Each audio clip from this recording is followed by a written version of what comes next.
እሺ ይታያቸዋል ብዬ ገምታለሁ።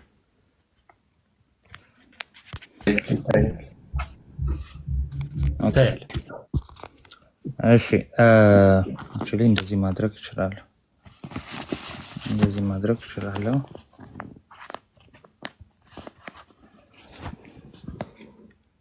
እሺ እንግዲህ እኔ አጠር ያለ እንትን ልበላችሁና ከዛ በኋላ ወንድሞች ደግሞ በደንብ ይጨምሩበታል ማለት ነው። እንግዲህ ዛሬ የምንነጋገረው እንደ መግቢያ ያህል አጠር ያለ ነገር ለመናገር የቅዱሳን ምልጃ በሚል ርዕስ ላይ ነው። እንግዲህ ሁላችንም እንደምናውቀው በቤተ ክርስቲያናችን ከምናምነው ነገር አንደኛው ነገር ቅዱሳን ለቤተ ክርስቲያን ጸሎት ያቀርባሉ። ቅዱሳን በአጸደ ነፍስ ምልጃን ልመናን ያቀርቡልናል ብለን እናምናለን። በዚህ ጉዳይ ደግሞ የተለያዩ አይነት ጥያቄዎችን ሊቀርቡ ይችላሉ፣ ከፕሮቴስታንትም እንዲሁም ከአንዳንድ ወገኖች ሊቀርቡ ይችላሉ እና ያንን ነገር መረዳቱ እንዲኖረን አጠር ባለመልኩ እንግዲህ ለማስረዳት እንሞክራለን። የቅዱሳን ምልጃን የመጀመሪያው ለመረዳት ያህል ምንድነው የሚያስፈልገው? ማማለድ ምን ማለት ነው የሚለውን ነገር ኦኬ። ማማለድ ምን ማለት ነው? አሁን ስለ ምልጃ ስናወራ ቃሉን መጀመሪያ መረዳት ስላለብን ነው።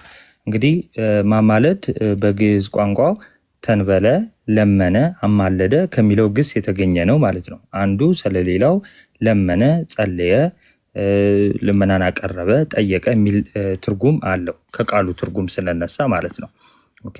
ስለዚህ በዚህ በዚህ በማማለድ ተግባሩ ውስጥ በዚህ በማማለድ ወይም በአማላጅነት ተግባሩ ውስጥ ደግሞ ሶስት አካላትን እናገኛለን ማለት ነው። ሶስት አካላትን እናገኛለን። አንደኛው አማላጅ የሆነው አካል ነው። ሁለተኛው ተማላጅ የሆነው አካል ነው። ሶስተኛው ደግሞ የሚማለድለት አካል ማለት ነው። ሶስት አካላትን እናገኛለን ማለት ነው። በተለያየ አይነት አገባቦችን ይህን ቃል ወይም አማለድ የሚለውን ልናገኝ እንችላለን። አሁን ግን ከቅዱሳን ምልጃ ጋር በተያያዘ ስናወራው እነዚህን ሶስት አካላት ልብ ብለን ጠንቅቀን ማየት ያስፈልጋል ማለት ነው። አማላጅ የምንለው ምልጃውን የሚያቀርበው ወይም ጸሎቱን የሚያቀርበው ነው። ተማላጅ የምንለው ደግሞ ጸሎቱ የሚቀርብለት ወይም ደግሞ ጥየቃው የሚቀርብለት አካል ነው።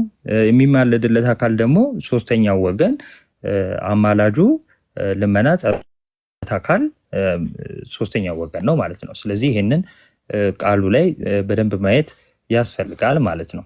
ኦኬ።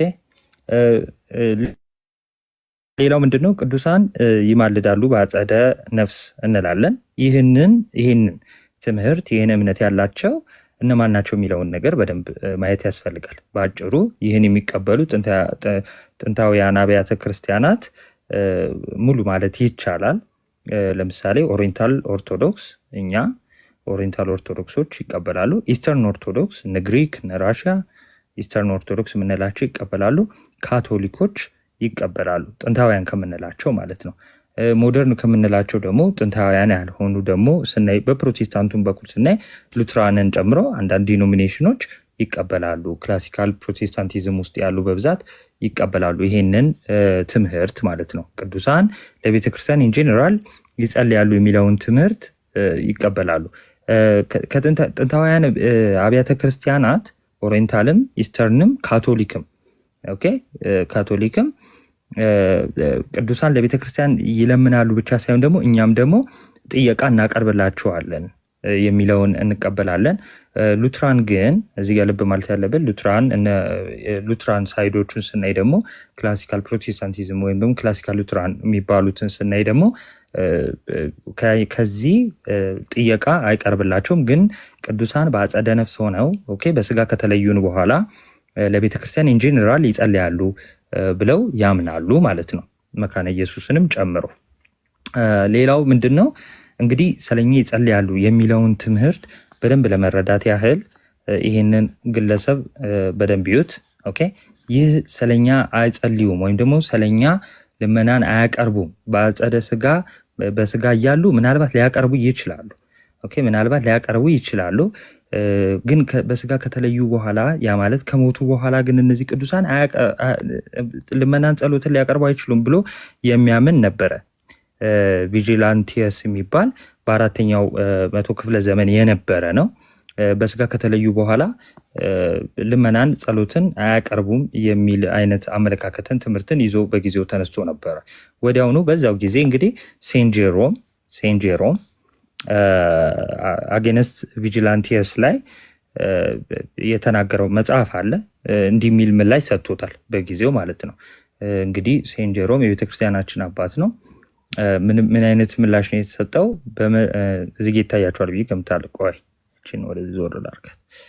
ኦኬ በመጽሐፍ ላይ በመጽሐፍህ ላይ ስንኖር እርስ በርሳችን መጸለይ እንደምንችል ተናግረሃል አለ። ያ ማለት ስንኖር ማለት በዚህ በምድር ላይ ያለን ስንኖር በሱ መጽሐፍ ላይ ወይ ደግሞ በቪጂላንቲየስ በሚባለው ትምህርት ውስጥ እርስ በርሳችን መጸለይ እንደምንችል ተናግረሃል። ነገር ግን ከሞትን በኋላ የማንም ሰው ጸሎት አይሰማም። እዚሁ ጋር ግን አንድ ልብ ማለት ያለብን ነገር አለ። አንደኛ ጢሞቴዎስ ምዕራፍ 2 ከቁጥር 1 ጀምሮ እንዲህ የሚል ነገር አለ። እንግዲህ እግዚአብሔርን በመምሰልና በጭምትነት ሁሉ ጸጥና ዝግ ብለን እንድንኖር ልመናና ጸሎት፣ ምልጃም፣ ምስጋናም ስለ ሰዎች ሁሉ ስለ ነገስታትና ስለ መኳንንትም ሁሉ እንዲደረጉ ከሁሉ በፊት እመክራለሁ ይላል። ኦኬ ያ ማለት ስለ ሰዎች ሁሉ ነው ያለው። ስለ ሰዎች ሁሉ፣ ስለ ነገስታት፣ ስለ መኳንንት ሁሉ እንዲደረጉ ከሁሉ በፊት እመክራለሁ። ምክንያቱም ሰዎች ሁሉ ሊድኑና እውነቱን ወደ ማወቅ ሊደርሱ በሚወድ በእግዚአብሔር በመድኃኒታችን ፊት መልካምና ደስ የሚያሰኝ ነገር ነው። ኦኬ ይህ ለቤተ ክርስቲያን የተሰጠ ትእዛዝ። ያ ማለት እኛ ብልቶች ከሆነን እያንዳንዳችን እርስ በርስ ከተሳሰረን ከተጋመድን ያንኑ አንዱን እንጀራ እንካፈላለንና ሁላችንም አንድ አካል ነን ብሎ ጽፏል ሐዋርያው ቅዱስ ጳውሎስ። ሁላችንም አንድ ከሆነን አንዱን ብልት ያግዛል። ኦኬ አንዱ ስለሌላው ይጸልያል። ስለዚህ ልክ ስንሞት ወይም ደግሞ በስጋ ከዚህ ስንለይ ከዚህ ቤተክርስቲያን ይሄ ትእዛዝ ከተሰጠባት ቤተክርስቲያን ከቤተክርስቲያን አካልነት ተቆርጠን የምንወጣ አይደለንም። እንደውም ይልቁንስ በጣም ወደ ጌታ የምንቀርብ ነው የሚሆነው። እንደውም ይልቁንስ በምድር ያለንን ሩጫ እንደውም ቅዱሳን በምድር ያላቸውን ሩጫ ጨርሰው በሰማይ ግን በምድር ላይ ላለነው ለምንሮጠው ሩጫ ላይ ላለነው ለቤተክርስቲያን ግን ጸሎትና ልመናን እንደሚያቀርቡ የሚያሳይ መረዳት ያለው ክፍል ነው። እንደው አንድ እዚሁ በመጨረሻ እኛስ ወደ እነሱ ልመናን እናቀርባለን ወይ ሲባል በደንብ ጠንቅቀን ማወቅ ያለብን ነገር ምንድነው? የመጀመሪያው ነገር ልመና ሲባል ልክ ለአምላካችን የምናቀርበውን አይነት ልመና አይደለም። አሁን ለምሳሌ እኔ ኢዮብን የሆነ ጥያቄ የሆነ ልመና ብለምነው ያ ማለት ለአምላኬ እንደማቀርበው አይነት ልመና አይሆንም ማለት ነው። ለምሳሌ ሐዋርያው ቅዱስ ጳውሎስ ጸልዩልኝ ብሎ ሲናገር ያ ማለት ለአምላኩ የሚያቀርበውን አይነት ልመና እያቀረበ ነው ማለት አይደለም፣ ግን እየጠየቀ ነው ማለት ነው። ስለዚህ ያንን መጠይቅ እናቀርብላችኋለን። ይህ ደግሞ በቤተክርስቲያን ትውፊት ውስጥ ያለ ነገር ነው። ቅዱስ ቄርሎስ የኢየሩሳሌሙ በሊተርጂ ወይ ደግሞ በስርዓተ አምልኮ ላይ የተጠቀመው ነገር አለ። then we make mention also of those who have already fallen asleep. okay በስጋ ከኛ የተለዩ first the patriarch prophets apostles and martyrs that through their prayers በእነሱ ጸሎት ሐዋርያ ሰማዕታት ብሎ ቅዱሳንን ከጠራ በኋላ በእነሱ ጸሎት and supplication God would receive our petition በእነሱ ጸሎት የኛን ጸሎት እንዲቀበል የመጀመሪያውን ለማሳሰብ የምንሞክረው ቅዱሳንን ጠርተን ነው ብሎ ሊተርጁ ላይ ወይም ደግሞ ስርዓተ አምልኮ ላይ ብዙ አባቶች በነገራችን ላይ አሁን ሌሎች ወንድሞች ያነሱታል ብዬ ነው። በጣም ብዙ አባቶች ቀጥታ እንዲህ አይነት ጸሎት ሲያቀርቡ እናያለን። ምናልባት ጸሎት የሚለው ቃሉ ተመሳሳይ ሊሆን ይችላል። ለአምላካችንም የምናቀርበው ጸሎት ይባላል፣ እንደገና ለነሱ የምናቀርበው ጸሎት ይባላል። ጸሎት ሲባል ግን እንደው ቃሉ ተመሳሳይ ሆነና ስርዓቱም አይነቱም ሁኔታውም አንድ አይነት ነው ማለት ሳይሆን በእነሱ ጸሎት የኛን ጸሎት እንዲቀበል ልመናችን እናቀርባለን። የኛን ጸሎት እንዲያደርሱ ለኛ ጸሎት እንዲያቀርቡልን እነሱን የመማፀኛ ጸሎት እናደርግላለን። ምክንያቱም አንድ አካል ነን። ኦኬ ዩኒቨርሳል ናት ቤተክርስቲያን ሲባል ዋናው ዩኒቨርሳል ናት ሲባል በሰማይ ሩጫቸውን ጨርሶ ያሉ ቅዱሳንና በምድር ሩጫ ላይ ያለነው ክርስቲያኖችን የያዘች አንዲት ቤተክርስቲያን ናት። በዚህ ቤተክርስቲያን ውስጥ ደግሞ ሁላችንም አንድ ሆነናል ማለት ነው። አንድ የሆነው ያንኑ አንዱን እንጀራ ስለተካፈልን ስለምንካፈል አንድ አካል ሆነናል ማለት ነው። ስለዚህ ወንድሞች ደግሞ ይህን ያህል እንደመግቢያ ካልኩ ወንድሞች ጨምሩበት። ቴንክ ዩ እዛው ላይ ከአዲስ ኪዳን ሳንወጣ በያዕቆብ መልእክት ምዕራፍ 5 ከቁጥር 14 እስከ 16 ደግሞ ይሄው ትምህርት ግልጽ በሆነ ቋንቋ ይቀመጣል። ከእናንተ ማንም የታመመ ቢኖር የቤተ ክርስቲያን ሽማግሌዎች ማለትም ካህናት፣ ሽማግሌዎች የሚባለው ይሄ እንትን ነው ግራጁዋሊ ትርጉሙን ስለቀየረ ነው እንጂ ካህን የሚለውን የሚወክል ነው። በሌላ ጊዜ ምናልባት እንመለከተዋለን። የቤተ ክርስቲያን ሽማግሌዎች ወደ እርሱ ይጣራ፣ በጌታም ስም ዘይት ይቀቡት፣ ዘይት ቀብተውም ይጸልዩለት ይላል። የእምነትም ጸሎት ድውዩን ያድናል፣ ኃጢአትም ሰርቶ እንደሆነ ይሰረይለታል ይልና ዝቅ ብሎ ቁጥር 16 ላይ ተፈወሱም ዘንድ እያንዳንዱ ስለሌላው ይጸልይ፣ የጻድቅ ሰው ጸሎት በስሯ እጅግ ኃይልን ታደርጋለች ብሎ ይናገራል ማለት ነው።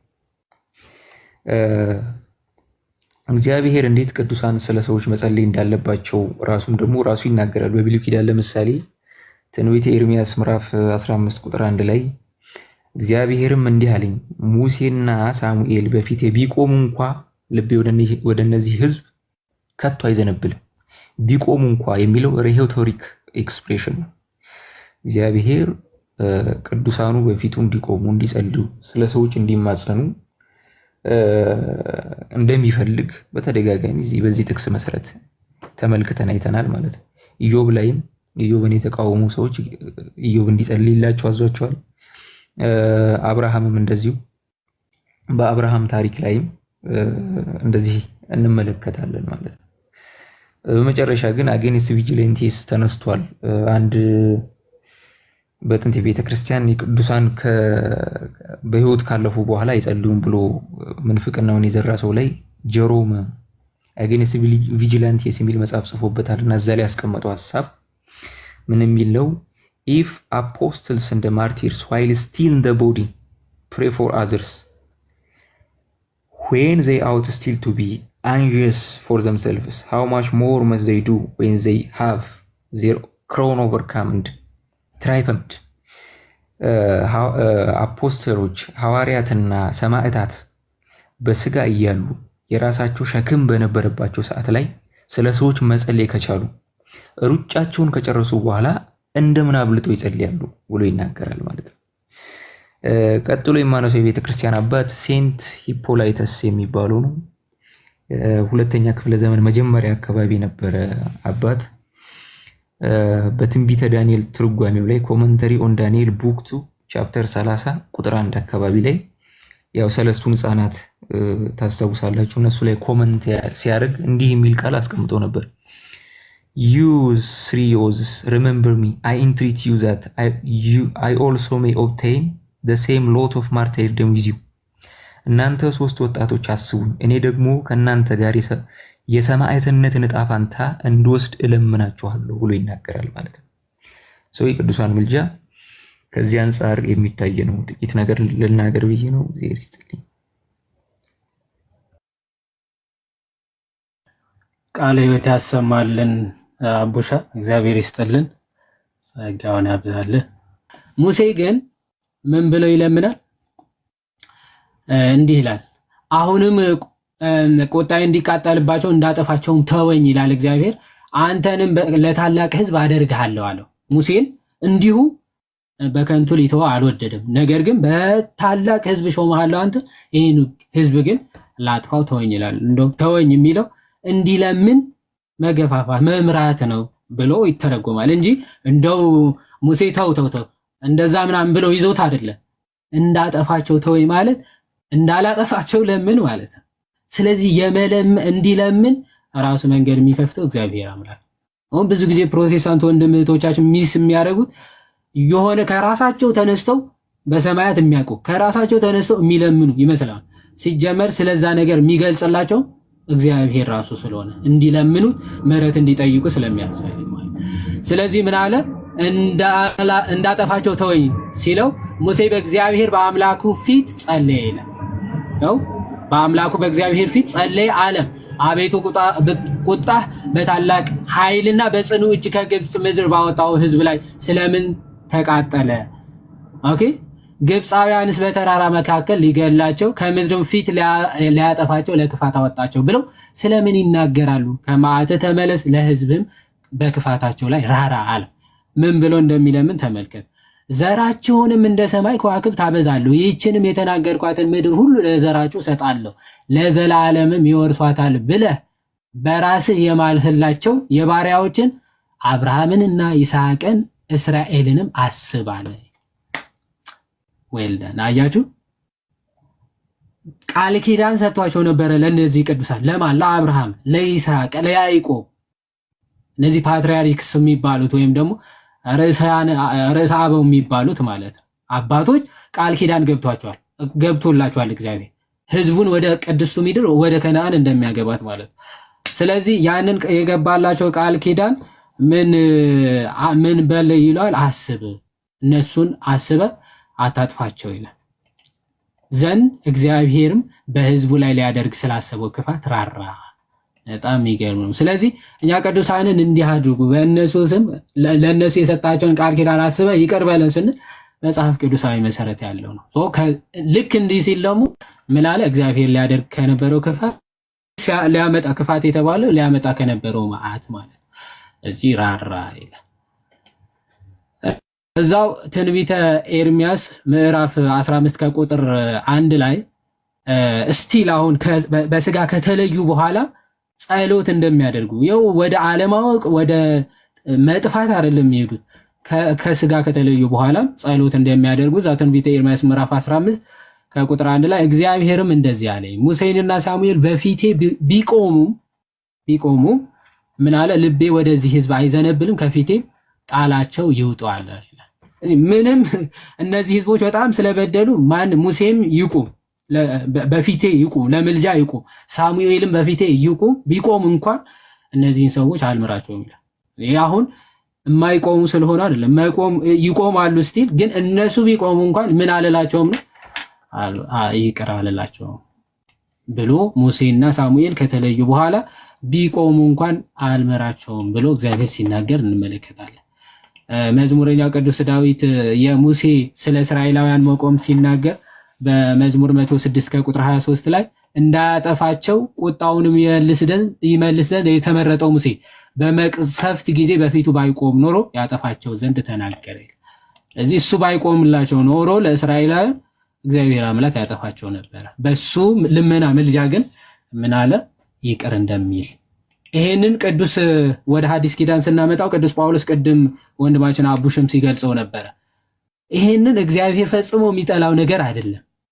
ለሰዎች ምልጃ ልመና ማቅረብ እግዚአብሔር የሚጠላው ነገር ሳይሆን እጅጉን ደግሞ የሚወደውና በጣም የሚያስደስተው ደስ የሚያሰኘው እንደሆነ ሲናገር ምን አለ? በአንደኛ ጢሞቴዎስ ምዕራፍ 2 ከቁጥር 1 እንግዲህ እግዚአብሔርን በመምሰልና በጭምትነቱ ሁሉ ጸጥና ዝግ ብለን እንድንኖር ምልጃም ምስጋናም ይኸው ልመና እና ጸሎት ምልጃም ምስጋናም ስለማን? ስለ ሰዎች ሁሉ ስለ ነገስታትና ስለ መኳንንትም ሁሉ እንዲደረጉ ከሁሉ በፊት እመክራለሁ ይላል። ከሁሉ በፊት መቅደም ያለበት ስለ ሰዎች ነው። ስለ ራስ ጸሎት ማድረግ ራስ ወዳድነት ስለሆነ እዚህ ስለ ሰዎች ምን ማለት ልመና ጸሎት ማቅረብ እግዚአብሔርን የመምሰል ምስጢር ነው። ታላቅ ምስጢር ነው ለሰዎች መኖር ማለት። ስለዚህ ስለ ሰዎችም ስለ መኳንንትም ስለ ነገስታትም ምልጃን ማቅረብ መልካም ነው። ከሁሉ በፊት እመክራለሁ ካለ በኋላ ለምንድን ነው ይሄ ማድረግ የሚያስፈልገው የሚለው ሲያብራራ ሰዎች ሁሉ ሊድኑና እውነቱን ወደ ማወቅ ሊደርሱ በሚወድ በእግዚአብሔር በመድኃኒታችን ፊት መልካምና ደስ የሚያሰኝ ይህ ነው። መጽሐፍ ቅዱስ ስለ ቤተ ክርስቲያን ሲናገር የክርስቲያኖች ህብረት እንደሆነ ይናገራል። የምኖች ህብረት? የክርስቲያኖች ህብረት። የክርስቲያኖች ህብረት ውስጥ ደግሞ ምን መኖር አለበት የሚለውን ጳውሎስ ይናገራል። እንደዚህ ይላል አንደኛ ቆሮንቶስ ምዕራፍ 12 ላይ ከ12 ጀምራችሁ ተመልከቱት። እንደዚህ ይላል። እኔ አጠር ለማድረግ ልሞክር። አካል ብዙ ብልቶች እንጂ አንድ ብልት አይደለምና፣ እግር እኔ እጅ አይደለሁም የአካል ክፍል አይደለሁም ብትል ይህን በማለቷ የአካል ክፍል መሆኗ ይቀራልን ይላል። አይቀርም ነው። ጆሮም እኔ አይን አይደለሁምና የአካል ክፍል አይደለሁም ቢል ይህን በማለቱ የአካል ክፍል መሆኑ ይቀራልን? አካል ሁሉ አይን ቢሆን መስማት ወዴት በተገኘ? ሁሉም መስማት ቢሆን ማሽተት ወዴት በተገኘ? አሁን ግን ተመልከቱ፣ አሁን ግን እግዚአብሔር እንደወደደ ብልቶችን እያንዳንዳቸውን በአካል አድርጓል። ሁሉም አንድ ብልት ቢሆን አካል ወዴት በሆነ? ዳሩ ግን አሁን ብልቶች ብዙዎች ናቸው፣ አካል ግን አንድ ነው። ዓይን እጅን አታስፈልገኝም ልትለው አትችልም፣ ወይም ራስ ደግሞ እግሮችን አታስፈልጉኝም ሊላቸው አይችልም። ነገር ግን ደካሞች የሚመስለውን የአካል ብልቶች ይልቁኑ የሚያስፈልጉ ናቸው። ከአካል ብልቶች ያልከበሩ ሆኖ የሚመስሉ በሚበዛ ክብር እናለብሳቸዋለን፣ በምናፍርባቸውን ብልቶች ክብር ይጨምርላቸዋል ይላል። እንግዲህ አንዱ አንዱን አታስፈልገኝም ሊለው አይችልም። እዚህ ጋር ዮሐድን አንተ አታስፈልገኝም ምናምን ማለት አልችልም። ለምን? እግር ተነስቶ እጅን፣ ራስ ተነስቶ እግሮችን አታስፈልገኝም ሊለው አይችልም። ስለዚህ የግድ ነው የምንተሳሰበው። ይሄ ደግሞ ምክንያቱ ምንድነው ሲባል ያስተሳሰረን ጌታ ኢየሱስ ስለሆነ አንዱን ህብስት እንበላለንና አንድ እንሆናለን አይደል የሚለው ጳውሎስ በቆሮንቶስ መልእክቱ። ስለዚህ ከዚህ የተነሳ ህብረቱ በጣም ጠንካራ ነው ማለት ነው። ከዛ እንደዚህ ይላል፣ ክብር ያላቸው ብልቶቻችን ግን ይህ አያስፈልጋቸውም። ነገር ግን ብልቶች እርስ በርሳቸው በትክክል ሊተሳሰቡ ዘንድ እንጂ በአካል መለያየት እንዳይሆን ለጎደለው ብልት የሚበልጥ ክብር እየሰጠ እግዚአብሔር አካልን አገጣጠመ።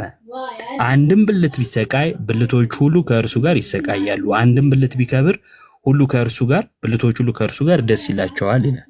ስለዚህ በአንድ ብልት መከፋት ሌሎች እንደሚከፉ፣ በአንድ ብልት መደሰት ሌሎች እንደሚደሰቱ እንደዚህ ይነግረናል። እዚህ ጋር እንድታውቁት የምፈልገው ምንድነው እሱ በክርስቲያኖች መካከል ይህ ህብረት አለ። አንዱ አንዱን አታስፈልገኝም ሳይሆን የሚለው አንዱ ለአንዱ ይጸልይለታል፣ ያዝንለታል። ሲጎዳ አብሮ ይጎዳል፣ በደስታውም ደግሞ አብሮ ይደሰታል። ይሄ የመጽሐፍ ቅዱስ አስተምሮ ነው ማለት ነው። ይህን ከጠቀስኩ በኋላ በሁለተኛ ጢሞቴዎስ ምዕራፍ 1 ላይ ካለ አንድ ጥቅስ ደግሞ ልጥቀስ። ሁለተኛ ጢሞቴዎስ ምዕራፍ 1 ቁጥር 16 ላይ እንደዚህ የሚል ቃል እናገኛለን። በእስያ ያሉት ሁሉ ከእኔ ፈቀቅ እንዳሉ ታውቃለህ። ከእነርሱም ፊልጎንስና ሄርዋጌነስ ናቸው።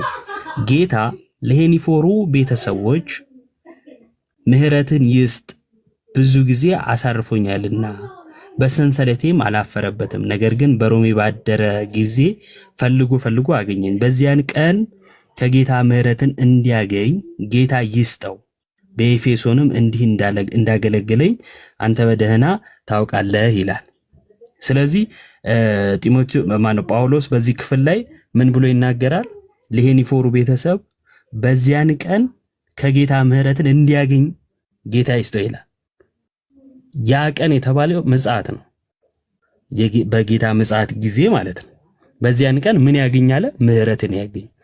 ክርስቲያን እንደዚህ ይጸልያል። ለዚህ ነው ዛሬ እኛም ፍጻሜያችን እንዲያምር ለምሳሌ ቃለ ሕይወት ያሰማልን ምንለው እኮ ይሄ ጸሎት እኮ ይሄ ጸሎት ነው፣ መልካም ምኞት ነው፣ ልመና ነው። ቃለ ሕይወት ያሰማልን። ቃለ ሕይወት ምንላት ምን ዋናች? እናንተ አባቴ ብሩካን የምትለው ቃል ያቺ የሕይወት ቃል ነች ብለን ነው ምናምነውኛ። ያቺ የሕይወት ቃል ነች። ስለዚህ ቃለ ሕይወት ያሰማልን የሚለው ንግግር በራሱ ቀላል አይደለም። በዚያን ቀን ምሕረትን እንዲያገኝ መለመን ስለሆነ ማለት ነውና ጳውሎስ በዚህ ክፍል ላይ ለሄኒፎሩ ቤተሰቦች እንደዚህ ልመናን ሲያቀርብ ወይንም ደግሞ በዚያን ቀን ምሕረትን እንዲያገኝ ሲጠይቅ እንመለከታለን። ርዕሱን አይተዋል? አይቼዋለሁ። በደንብ ነው ያየሁት። በጣም ጥሩ። የዮሐድ ኦርቶ ክርስቶስ ዲያቆን መኳንንት ናታኒም ጋዲሳ የተወደድክ ኤኖክ የሚል ያለው እሺ ተቀብለዋል ሰላምታቸውን። ቅዱሳን በአጸደ ነፍስ አያማልዱም የሚል ጥቅስ አለ እንዴ በመጽሐፍ ቅዱስ? አዎ አለ። ከሱን ጀምር። ኢዮብ 14:21 ላይ ሰው ከሞተ በኋላ ይላል ልጁ ቢከብርም ቢዋረድም አያውቅም ይላል። ኦኬ።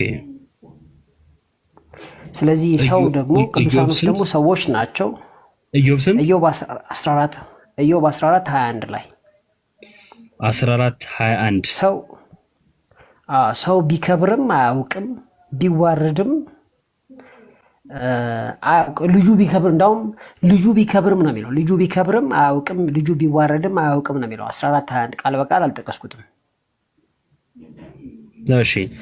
ለዘላለም ታሸንፈዋለህ እርሱም ያልፋል፣ ፊቱን ትለውጣለህ፣ ከእርሱም ትሰደዳለህ።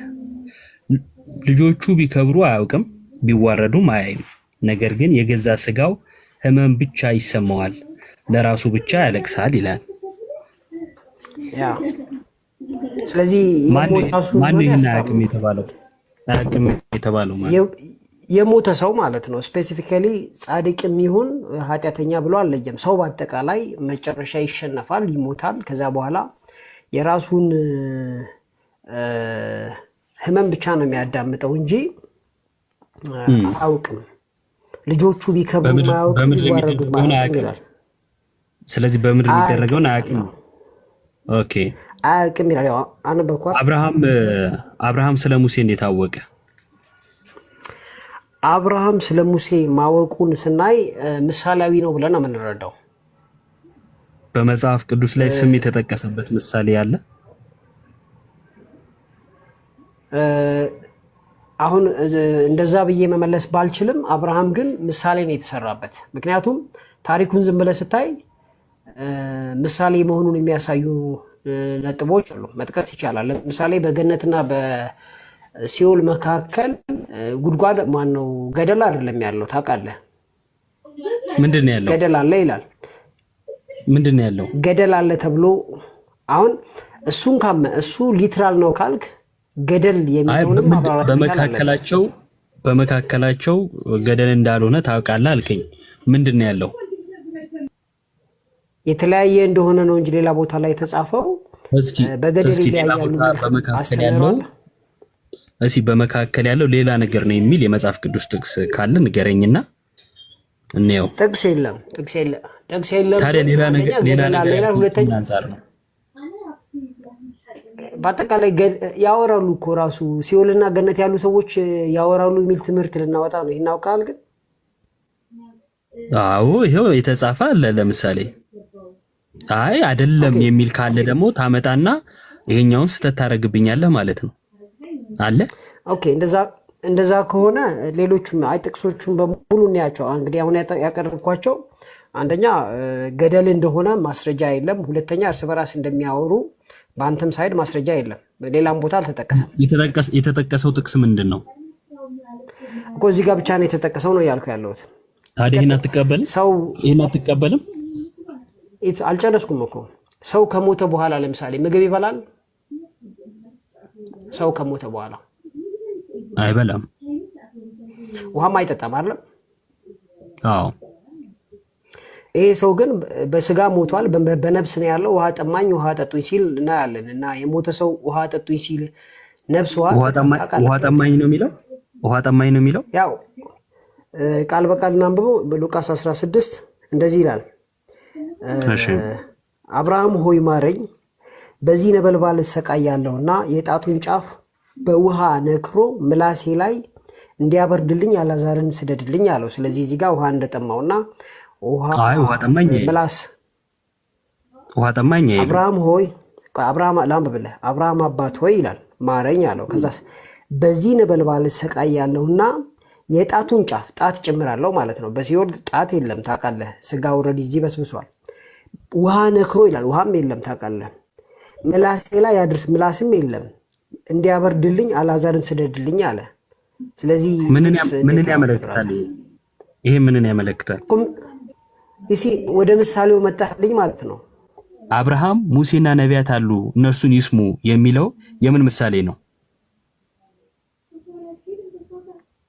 እዚህም ጋር ጥሩ ምሳሌ እኮ አለ። ሰዎች ቃል ቢነገርላቸውም አይሰሙም እያለ ነው ጌታ እያስተማረን ያለው። እዚህ ጋር አብርሃም መናገሩ የምን ምሳሌ ነው? ቢነገራቸውም አይሰሙም። አሁን እየተናገረ ያለው ጌታ ኢየሱስ ነው እየተናገረ ያለው። ስለዚህ ጌታ ኢየሱስ አብርሃም የተናገረው ገብቶኛል። ከገባህ አብርሃም ገብቶኛል። ሙሴና ነቢያት አሉ ብሎ መናገሩ ሙሴና አብርሃም የነበሩበት ዘመን ይለያያል። አብርሃም እንዴት አውቆ ነው ሙሴ እንዳለ ጌታ ያን ምሳሌ አድርጎ የተናገረው? ይሄንን አብርሃም ግን የሚለውን ጌታ ኢየሱስ ክርስቶስ ነው የተናገረው ነው እኮ ብለህ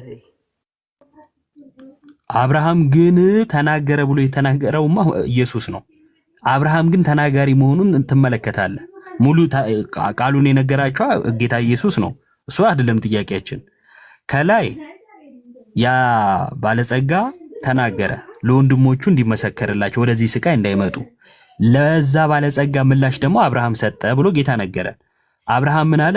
ሙሴና ነቢያት አሉላቸው እነርሱን ይስሙ አለ። ስለዚህ አብርሃም ሙሴ እንዳለ ያውቃል አይደል? ነው ሙሴ አብርሃም አይደለም የሚያውቀው። እዚህ ጋር ጌታ ኢየሱስ ክርስቶስ ነው በአብርሃም ምሳሌ እየተናገረ ያለው ነው ያልኩ ያለሁት ብራዘር። አብርሃም አያውቅም። ጌታ ኢየሱስ ክርስቶስ ነው አብርሃምን ተጠቅሞ ምሳሌ እያስተማረ ያለው ነው ያልኩ ያለሁት። ስለዚህ የማያውቀውን ሰው እንደሚያውቅ አድርጎ ጌታ ተናገረ እያልክ ነው። ስለዚህ ሎቱ ስብሐትና ጌታ ማያውቀውን ሰው ያውቃል ብሎ በውሸት ተናግሯል እያልከኝ ነው። ውሸት አይደለም፣ ምሳሌና ውሸት ይለያያል። የማያውቅን ሰው እንደሚያውቅ አድርጎ መናገር ምንድን ነው እኮ? እዚህ ጋር እኮ 24 ቁጥርን ዘለህ እኮ 25 ላይ ነው የመጣው እንጂ 29 ጋር ነኝ 29 ጋር ነኝ እኔ። እሺ ሙሴና ነቢያት አላችሁ ነው ስቲል ወደ 24 ቁጥር ላይ ልመለስ። አብርሃም አንዴ መልስልኝና ከዛ ትመልሰኛለህ። ችግር የለውም መልስልሃለሁ። ይቀርማል። 24 ቁጥር ይቀርማል። 24 ቁጥር ይቀርማል። እሺ ሂድ። 24 ቁጥር ስለሚቀርብ አብርሃምም አባት ሆይ ማረኝ፣ በዚህ ነበልባል እሰቃያለሁና የጣቱን ጫፍ በውሃ ነክሮ ምላሴን እንዲያበርድልኝ አልዓዛርን ስደድልኝ አለ ይላል። እዚህ ጋር የምናያቸው ነገሮች አንደኛ ምላስ እናያለን። የሰውየው ምላስ ምድር ላይ ሞቷል፣ በስብሷል እናውቃለን። ሁለተኛ ነፍስ ነው ያለው። ነፍስ ውሃ አጠጣም እንደምናውቀው፣ ስለዚህ ውሃ ልጠጣ እያለ ነው። ሶስተኛ የጣቱን ጫፍ ነክሮ ይላል። ያም ሰው ገነት ያለው እዚህ ሞቶ በስብሷል፣ ጣት የለውም፣ መንፈስ ነው ወይ ነፍስ ነው። ስለዚህ እነዚህን ስናይ ምሳሌያዊ ነው የሚል ሙግት አቀረብኩ። አንተ ደግሞ ቀጣዮቹን አነሳና ልጄ ሆይ አብርሃም ሆይ እያልክ ስለሆነ እዚሁ ጋር እንዲላ 50-50 እንሄድ ይሆናል እንጂ ምሳሌያዊ ከመሆን ባለፈ ሊትራል አይደለም ነው ያልኩ ያለሁት። እሺ እንግዲህ በመቅደም ከሆነ ቀደም ያለውን አንድ እዚሁ ቁጥር ላይ ቀደም ያለውን አንድ ነገር ላንሳለ። እርሱም እየጮኸ አብርሃም አባት ሆይ ማረኝ አለ። ማረኝ ማለቱ የምን ምሳሌ ነው? ማረኝ ማለት ውሃ ጠምቶኛል አለው ነው እያለ ያለው እንጂ ምህረት አብርሃም አባት ሆይ ማረኝ ነው ያለው። ማረኝ ማለቱ የምን ምሳሌ ነው? ውሃ ጠማኝ የሚለውን አስከትሏል። ስለዚህ ውሃ ጠማኝ ብሏል። ምህረትን ግን ከአብርሃም እየለመነ ነው። ቤተሰቦቼ ጋር አሁን ከዛ በኋላ ያስከተላቸውን ጥያቄዎች ላድርግ እያለ ነው እያወራ ያለው። ለምሳሌ ውሃ መጥማት አለ፣ አንድ ወደ ቤተሰቦቹ ሰው መላክ አለ፣ ሁለት ተቃጠልኩኝ የሚለው ነገር አለ፣ ሶስት እነዚህ ነገሮች እንዳደርግ የምን ምሳሌ ነው እኮ? የምን ምሳሌ አይደለ? ምሳሌ ነው አይደል ያልከው? የምን ምሳሌ ነው? ኦኬ ምሳሌነቱ በምድር ላይ ላለ ነው ለኛ። አብርሃም እና ይሄ ድሃው ሰው የዘላለምን ሕይወት አግኝተዋል። እናንተ ግን እንደዚህ እንደ ሀብታም ሰው ብር ስታሳድዱ የዘላለም ሕይወት የሚያስፈልጋችሁትን ነገር ጊዜያችሁን እንዳታጠፉ የሚል ምሳሌ ጌታ እያስተማረ ነው የሚል ፍቺ ነው የምሰጠው። እኔ ብቻ አይደለም። የሞተን ሰው መጠየቅ የምን ምሳሌ ነው? የኔ ጥያቄ። አቤት የሞተን ሰው መጠየቅ የምን ምሳሌ ነው? አልሰማኸኝም? በነገራችን ላይ ሰምቻለሁ። የሞተን ሰው መጠየቅ የምን ምሳሌ ነው ነው ያልክ ያለው? አይ ቲንክ እየፈለክ ያለው የምርጫ ምሳሌ ነው ያልክ ነው ያለው። የምርጫ ምሳሌ ሲጀመር ምሳሌ ያልከኝ አንተ ስለሆንክ እኔ አላልኩም ዳኒ። ከዛው መካከል አንዱ ታሪክ አሁን ያነበብነው ታሪክ ነው። አሁን ያነበብነው ታሪክ ደግሞ እንደምታየው በምቾት የኖረ ሰውና በድህነት የኖረ ሰው አለ። በምቾት የኖረው ሰው መጨረሻ ላይ እንደዚህ ሊሆን እንደሚችል፣ በድህነት የኖረ ሰው ደግሞ መጨረሻ ላይ አሁን እዚህ እንዳየነው በሲኦል ሊሆን እንደሚችል ተምረን ሰዎች እንዲጠነቀቁ የመጣ ምሳሌ ነው ብያለሁና ተጨማሪ ነገር ማውራት የምትፈልግ ነገር ካለ ደግሞ ታወራውና መቃወም ከሆነ እቃወማለሁ። ያ አስቀረው ነገር ካለ አንተ መናገር ትችላለህ። ስለዚህ የምን ምሳሌ ነው የሚለውን አልተናገርክም። እሺ አብርሃም ግን ሙሴና ነቢያት አሉላቸው ብሎ ሲጠቅስ ሙሴ እና ነቢያት ምሳሌ ናቸው ወይንስ ደግሞ የምርም ሙሴና ነቢያትን እየተናገረ ነው? ሙሴና ነቢያትማ ሪል ናቸው፣ ምንም ጥያቄ የለውም። እዚህ እንደ አውዱ ይላል፣ ግን ሌላ አውድ ነው ይሄ። በዚህኛው ሁኔታ ውስጥ ምሳሌ ነው። አሁን ባለንበት ቦታ እንደ ምሳሌ ነው የተጠቀሰው። ኦልሬዲ አብርሃም እግዚአብሔርን አመነ ጽድቅም ሆኖ ተቆጠረለት የተባለበት ሰው ስለሆነ በጽድቅ ቦታ እንዳለ ሁሉ ያውቃል። ስለዚህ አብርሃምን ተጠቅሞ ስለ አብርሃም ሲወራ የምርም አብርሃም ነው ያስረዳል። ስለዚህ ስለ አብርሃም ሲወራ የምር አብርሃም ነው።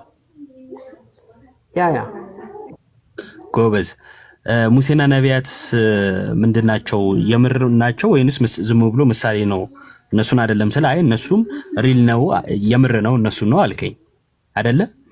ቅድም መጀመሪያ የሰራኸው ሙሴ፣ ነቢያት፣ አብርሃም እነዚህ አንድ ቆያት በለኛ። ሙሴ፣ ነቢያት፣ አብርሃምን ተጠቅሞ ጌታ ኢየሱስ ክርስቶስ የሀብታምና የድሃ ሰዎችን እንትን እያስረዳ ነው።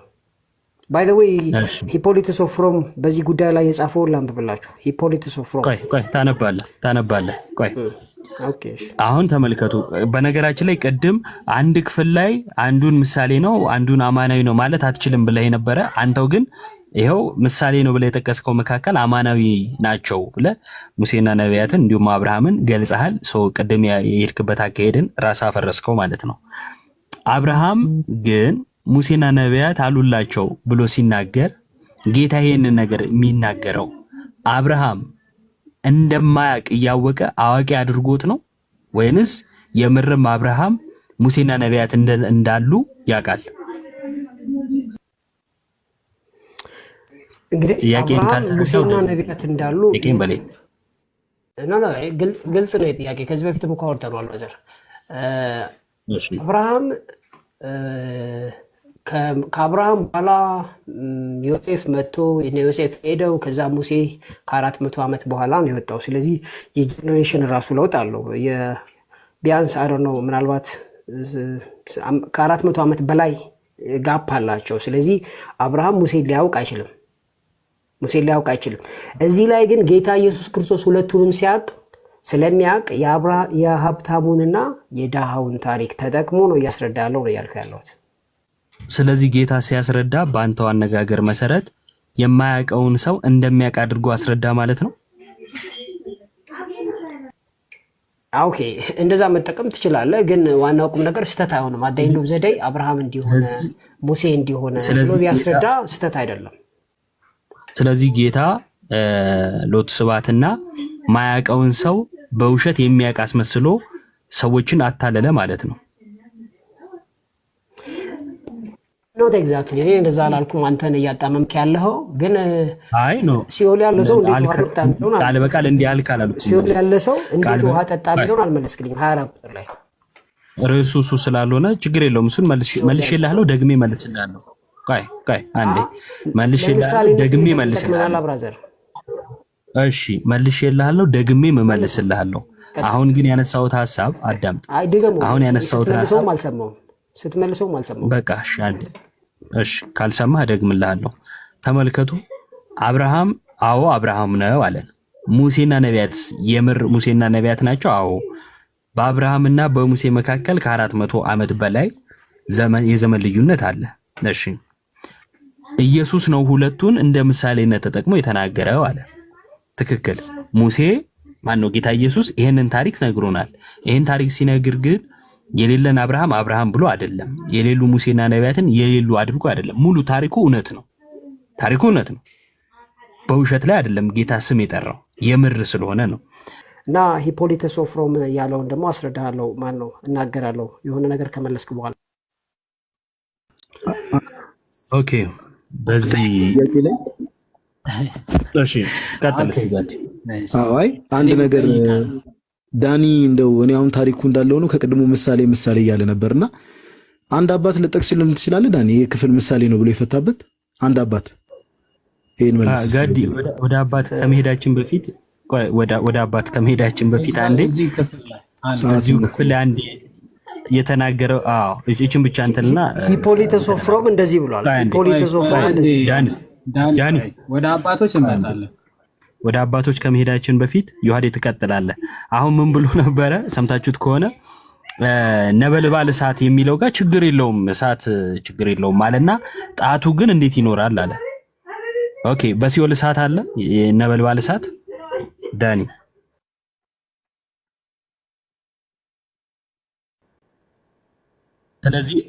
ስለዚህ እሳቱ የምር ነው።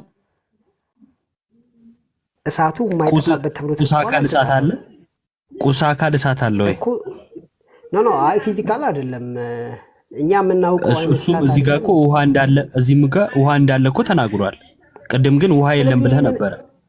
24 ቁጥር ላይ ምሳሌ ካልካንተ የጠየቁት ጥያቄ ነበልባል እሳቱ ፊዚካሊ የሚታይ ነው ወይ? ነበልባል ልማ እዚህ ጋር አይልም። ቃሉ እኮ ነበልባል ሲል ነበልባል በሚለው ጠየቃሉ። እዚህ ጋር ምንም እንደሆነ ነበልባል አይልም። በዚህ ነበልባል ሰቃያ ነበልባል አይልም። ሶሪ በዚህ ነበልባል ይላል። እሺ በዚህ ነበልባል ራሱ ኢት ወርክስ አጌንስት ዩ። በነገራችን ላይ በዚህ ነበልባል ሰቃያለውና የጣቱን ጫፍ በውሃ ነክሮ ምላሴን እንዲያበርድልኝ አልዓዛርን ስደድልኝ ማለቱ ነበልባል የሚለው የምር ፊዚካል የሚታይ ነው አይደለም? ጥያቄ ነበልባል የሚለው ፊዚካል የሚታይ ነው አይደለም? የሚታይ ነው አይደለም ነው ጥያቄ። ነበልባል ይላል አይልም አይደለም? ፊዚካል የሚታይ ነው ወይ ነው ያልኩ። ፊዚካል ይታያል አይልም አይታየም ተብሎ አልተጻፈም እዚህ ጋር። ኦኬ ውሃ ሳለ ውሃማ ይላል እዚህ ጋር፣ ምንም ጥያቄ የለውም ግልጽ በሆነ መልኩ። ስለዚህ ፊዚካል ውሃውም አለ። በጣም ጥሩ። ስለዚህ ያሉ ነገሮችን ጠቅሳል ማለት ነው። ቅድም ግን የለም ፊዚካል የለም ብለህ ነበር። በቃ ጨረሱ። ቆይ አንዴ። ስለዚህ ቅድም አታውራ ነው? አይ አይደለም ታወራለህ። አንዴ ቅድም ግን የለም ብለህ ነበረ ያልከው። መልሰህ ምን አልክ? ራስህ ስታብራራ መኖርማ የለም አንዴ መኖር የለም ዳኒ አንዴ ቅድም ስታብራራ ግን ምን አልክ? ነበልባሉ ችግር የለውም ብለህ ጣትና ምላስ ላይ ማድረግ ምናምን የሚለው ጋር ሄድክ። ለማንኛውም በጣቱ ነክሮ ምላሴ ላይ ያድርግልኝ ሲል የእሳቱን ወይም የመቃጠሉን ወይም የመሰቃየቱን ብርታት ለመግለጽ ነው። ታሪኩ ግን የምር ነው። ምክንያቱም የምር መሆኑን የምናውቀው ስም ጠቅሶ ጌታ ተናግሯል። ስም ጠቅሶ የሌለ ታሪክ የተናገረበት ቦታ አለ ወይ ሲባል የለም። ከዛ አንጻር ነው። ለማንኛውም ዮሐድ ይቀጥል። ኖ አይ ዮሐድ አይደለም ጠይቀው ለኔ ማወራው ብራዘር። መጀመሪያ አንተማ አብራራ። ቆይማ አትበል ብራዘር። አዎ ማወራው አንተ አብራራ። ከዛም በእኔ ተራ እኔ ሐሳብ አነሳውና ለዮሐድ ሰጠሁት። ምንድነው የምታብራራው? ያልኩትን ነገር ትዊስት አድርገህ እኮ ነው ወደ ዮሐድ የሰጠኸኝ ብራዘር። እሺ ቀጥል ነው ዮሐድ። እሺ ኦኬ የኔ እንዳለ ታሪኩ ሰዎች በምድር ላይ ያሉትን ለማስተማር ሀብታምና ድሃን ለማስተማር የመጣ እንደሆነ ነው። ለዚህ ለማስረጃ ምሳሌያዊ ነው ስል የጠቀስኳቸው ነገሮች አሉ። ከነሱ መካከል 24 ቁጥር ላይ በዚህ ነበልባል እሰቃያለሁና የጣቱን ጫፍ ይላል። ጣት በሰው ከሞተ በኋላ ነብስ ነው የለውም። በውሃ ነክሮ ይላል። ስለዚህ ውሃም የለም። ምላሴን እንዲያበርድልኝ አልዓዛርን ስደድልኝ የሚለውን ስናይ ምሳሌ እንደሆነ ያሳያል የሚል ሙግት ነው ያሳየሁት። እዚህ ላይ ጌታ ኢየሱስ ክርስቶስ ሙሴንና አብርሃምን ተጠቅሞ ምሳሌ መፍጠር አይችልም አይባልም። ዋሸም የሚባልበት ሁኔታም የለምና ወደ አባቶች ስንገባ እናወራለን ብራዘርሽ። ኦኬ እሺ ዳኒ፣ አሁን ደግሞ ተመልሰ ውሃ የለም አልክ። ደግሞ እኔ እኮ ቢኮንሲስተንስ ቢያንስ አሁን እኮ አለ ብለው ነበር። ይሄ ሙሉ ምሳሌ ነው። ይሄ ቃል ራሱ ምሳሌ ነው። ታሪኩ እንዳለ በሙሉ ምሳሌ ነው። ሪል አይደለም። ይሄ ምሳሌ ነው። ሁሉም እሺ ሁሉም ብሏል። አብርሃም ሪል አብርሃም ነው ወይስ ምሳሌ ነው? አብርሃምማ ሪል ነው። ሙሴ ሪል ነው። እኔ አወራ ከዛ በኋላ ነገር ነው። እኔ እኮ ዶክተር ዳኒ ከዚህ እስከ እዚህ ደርሰን እዚህ ጋር ስንደርስ ነው እንደ ደቂቃ ትዝ የሚል ደቂቃ እዚህ ነው ወይ ትዝ ያለ? ቀጥል። አሁን እየፈታን ነው የምንሄደው። ምክንያቱም አይደል እንደዛ ነው። ይኸው ፍታ እባክህ። እንደዛ ነው ብራዘር። አይ ፍታ። እሺ ይኸው ወደ አብርሃም እቅፍ ወሰዱት። ፍታ። ሌላ ቦታ አትግባብኝና አልገባም። ቀጥል። ከመጀመሪያው ጀምሬ ለምሳሌ ከ19 መጀመር እችላለሁ። ከፈለክ ከ22 መጀመር እችላለሁ። አብራራ። ዳኒ ለምንድን ነው ጊዜ የምትወስደው? እዚህ ጋር እየፈታን መተናል። እዚህ ጋር ፍታ። ምን ሆነ ነው? ስለዚህ እዚህ ጋር ፍታልኝ እባክህ። ብራዘር አንተ እንደፈለክ እያወራህ ነው ያለው።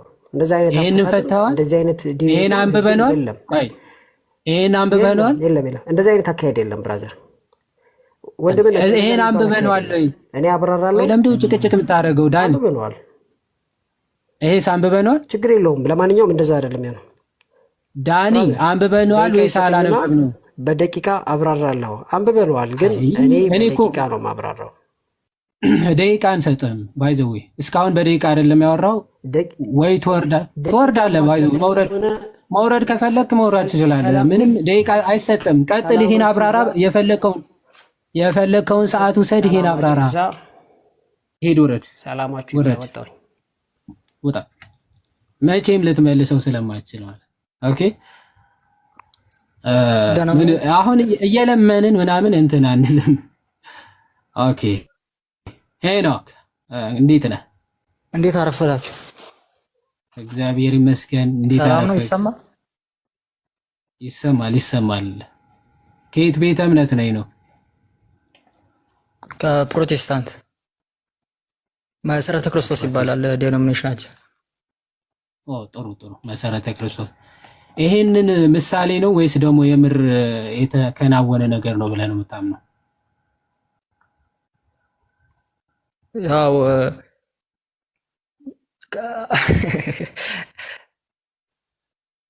እዚህ ጋር ብቻ ነው ክርስቶስ ስም የጠቀሰው ማለት ነው። ስም የጠቀሰው ሁሉም ምሳሌዎቹ ላይ ክርስቶስ ስም ጠቅሶ አያውቅም። እዚህ ላይ ግን አብርሃምና አላዛር ብሎ ተናግሯል። ደግሞ እኛ የምናምነው የትም ቦታ ክርስቶስ ምሳሌ ከተናገረ ስም ጠቅሶ አይናገርም። ምክንያቱም ምሳሌ በሰዎች ስለማይመስል ማለት ነው። በሪል ሰዎች ምሳሌ አይናገርም የተካሄደውን ነገር ካልሆነ በስተቀር። አይ ይናገራል ካልክ ማስረጃ መስጠት ያለብህ፣ ወይም ደግሞ ይሄ ምሳሌ ነገራቸው የሚል ካለም ልታሳየኝ ትችላለህ። ምሳሌ ነው ይላል። የቱ ጋር ነው ምሳሌ መሆኑ የተናገረው? አክቹሊ እኔ እኮ ምሳሌ ነው አላልኩም። አላልክም? ኦኬ። ስለዚህ ምሳሌ አይደለም ማለት ነው። አዎ ኦኬ ቴንክ ዩ። ምሳሌ አይደለም እንደዛ ነው ማምነው። ምሳሌ አይደለም ብዬ ነው ማምነው። ትክክል፣ እንደዛ ነው። ምሳሌ ሊሆን አይችልም። ክርስቶስ ሰውን ጠርቶ ያልተናገሩትን እንዲህ ብለዋል እያለ አይናገርም። አሉ ነው ዋይዘው እያለ የሚነገረው። ተደረገ እንዲህ አለ፣ አብርሃምም እንዲህ ብሎ መለሰለት እያለ እየተናገረ አብርሃም ባላለው አለ እያለ የሚወነጅል ጌታ አይደለም። ኦኬ ጋሽ ዳንኤል ግን ለትምህርቱ እንደዚህ ነበር ሲል የነበረው። ጥሩ እንደዛ ካልክ አብርሃም እሺ ጥያቄ ልጠይቅህ። ይሰማል? አዎ ብሮደር የሆነው ርዕሱ ላይ የቅዱሳን ምልጃ ላይ ነው ሀሳባችን ስናነሳ የነበረውና ቅዱሳን ያማልዳሉ ብለህ ታምናለህ? ያማልዳሉ ማለት ስለኛ ይጸልያሉ ነው። ቅድም ባስረዳችሁት መንገድ ስለኛ ይጸልያሉ። ቅዱሳን ካረፉ በኋላ ከኛ ከተለዩ በኋላ በስጋም ይጸልዩልን ነበር እና ምን ያክል ይጸልያሉ ደግሞ ዮሐንስ ራእይ ላይ በስትክክል ይናገራል ጸሎት እንዳለ ማለት ነው። እና ስለኛ ይጸልያሉ ቅዱሳን። የት ቸርች ነበር ያልከኝ ሄኖክ? መሰረተ ክርስቶስኛ እንደ ሉተራን ነው። ግን እኔ የማምነው እንደ ሉተራንም እንደዚህ ነው የሚያምኑት። ግን ቅድም ዘጸአት ላይ ስናሳይ አይተህ ሙሴ እግዚአብሔርን ሲጠይቅ ለአብርሃም ለይስሐቅ ለያዕቆብ የገባላቸው ቃል ነው። በእነሱ ስም ጸሎትን ማቅረብ የተለመደ ነው እና ወደ ኤርሚያስም መጥተው ጸሎት አቅርብልን፣ ወደ አምላክ አድርስልን ብለውታል አይደል? አቅርብልን። በሱ እኮ ልክ ነው። በሱ እኮ አምናለሁ። ታዲያ እኔም አንተ መጥቼ እኮ ጸልይልኝ ማለት ይችላል። እኛ ምንለው ማለት ነው የጸሎት ሲባል እንደው እንዲህ የሆነ በራሳቸው እንዲህ አድርጉልን ማለት ሳይሆን ልክ እኔ አሁን ኢዮባን እንዲህ ችግር ገጥሞኛልና እባክህ በጸሎት አስበኝ፣ ወደ አምላክ አስብ ብዬ እንደምነግረው በአካለ ስጋ የተለዩን ክርስቲያኖችም የቤተ ክርስቲያን አካል ቅድም ኢዮባ አንደኛ ቆሮንቶስ ምዕራፍ 12 በደንብ ሲገልጽ ነበር። የቤተ ክርስቲያን አካል ስለሆነ አንዱ ሌላውን አያስፈልገኝም ሊል አይችልም። ምንም ደካማ ቢሆን እንኳን ሐዋርያው ቅዱስ ጳውሎስን እንኳን ሐዋርያቶቹን ነቢያቶቹን ይቅርና ደካማውን ስጋ ደካማኛዎች ራሱ አያስፈልጉንም ሊሉ አይችሉም ብሎ ሐዋርያ ቅዱስ ጳውሎስ እንደተናገረ አያስፈልጉንም ልንል አልችልም። እንደውም ሞር ይረዱናል፣ ያግዙናል። ስለዚህ በጸሎታችሁ አግዙን እርዱን ብሎ መለመን እሱ ነው ጸሎት የሚባለው እንጂ ሌላ የተለየ ነገር አይደለም። ወደ አምላካችሁ አሳስ ልክ ነው። አሁን ለምሳሌ ብጽዕት እዚህ ጋር መንፈሳዊ ሕይወቴ እንደ አባቶች ቢሆን በአባቶች የነበረው ታሪክ ምንድነው? ሳነብኔ ገድላቸው ላይ ሚስቲሲዝም ላይ ሲገለጡላቸው ከነሱ ጋር ህብረት ነበራቸው። ከክርስቶስ ጋር ህብረት ካለን ከቅዱሳንም ጋር ህብረት አለን፣ ከመላእክት ጋርም ህብረት አለን በእድገታችን ልክ ማለት ነው። እና ብጽዕት እዚህ ጋር ብትገለጥልኝ ይሰማላ ጸልይልኝ እላለሁ። ነገር ግን እንደዚሁ ምንድነው ልዩነቱ? ወደ እግዚአብሔር የማደርገው ጸሎትና አቨሬጅ ኦርቶዶክስ የሚያደርገው ጸሎት አሁን ለምሳሌ ኦኬ ሳይገለጡ ማለት አትችልም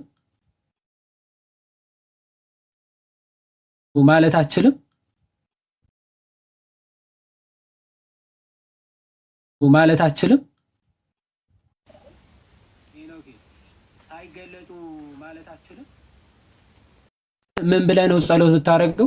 ይሄ በመገለጥና ባለመገለጥ ነው እንዴ? አንተ አሁን በስልክ ላላየኸው ሰው በስልክ ለሆነ ጓደኛ ወይም ደግሞ ህብረት ለምታረገው አካል ደውለህ እንዲህ በጸሎት አስበኝ ብለህ ብትነግረው አይ ካላየኸው አምልኮ ይሆናል ትላለህ? በስልክ ካላየኸው አምልኮ ይሆናል?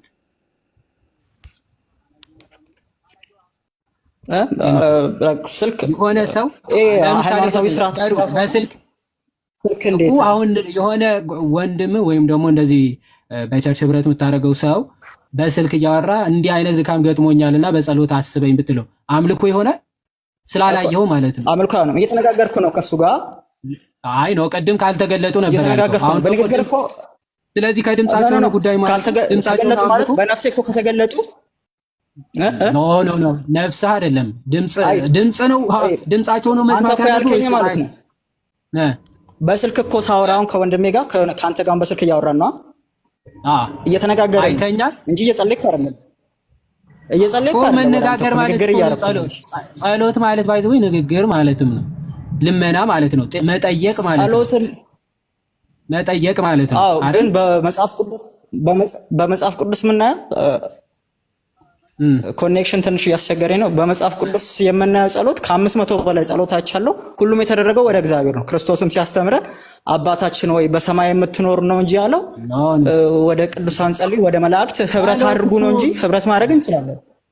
ያውልህ እሺ፣ አንደኛ ጢሞቴዎስ ምዕራፍ 2 ከቁጥር ያው እዚህ ጋር ያው ልመናና ጸሎት ምልጃም ምስጋናም ስለ ሰዎች ሁሉ ስለ ነገስታትም ስለ መኳንንትም ሁሉ እንዲደረጉ ከሁሉ በፊት እመክራለሁ ይላል ሐዋርያ ቅዱስ ጳውሎስ።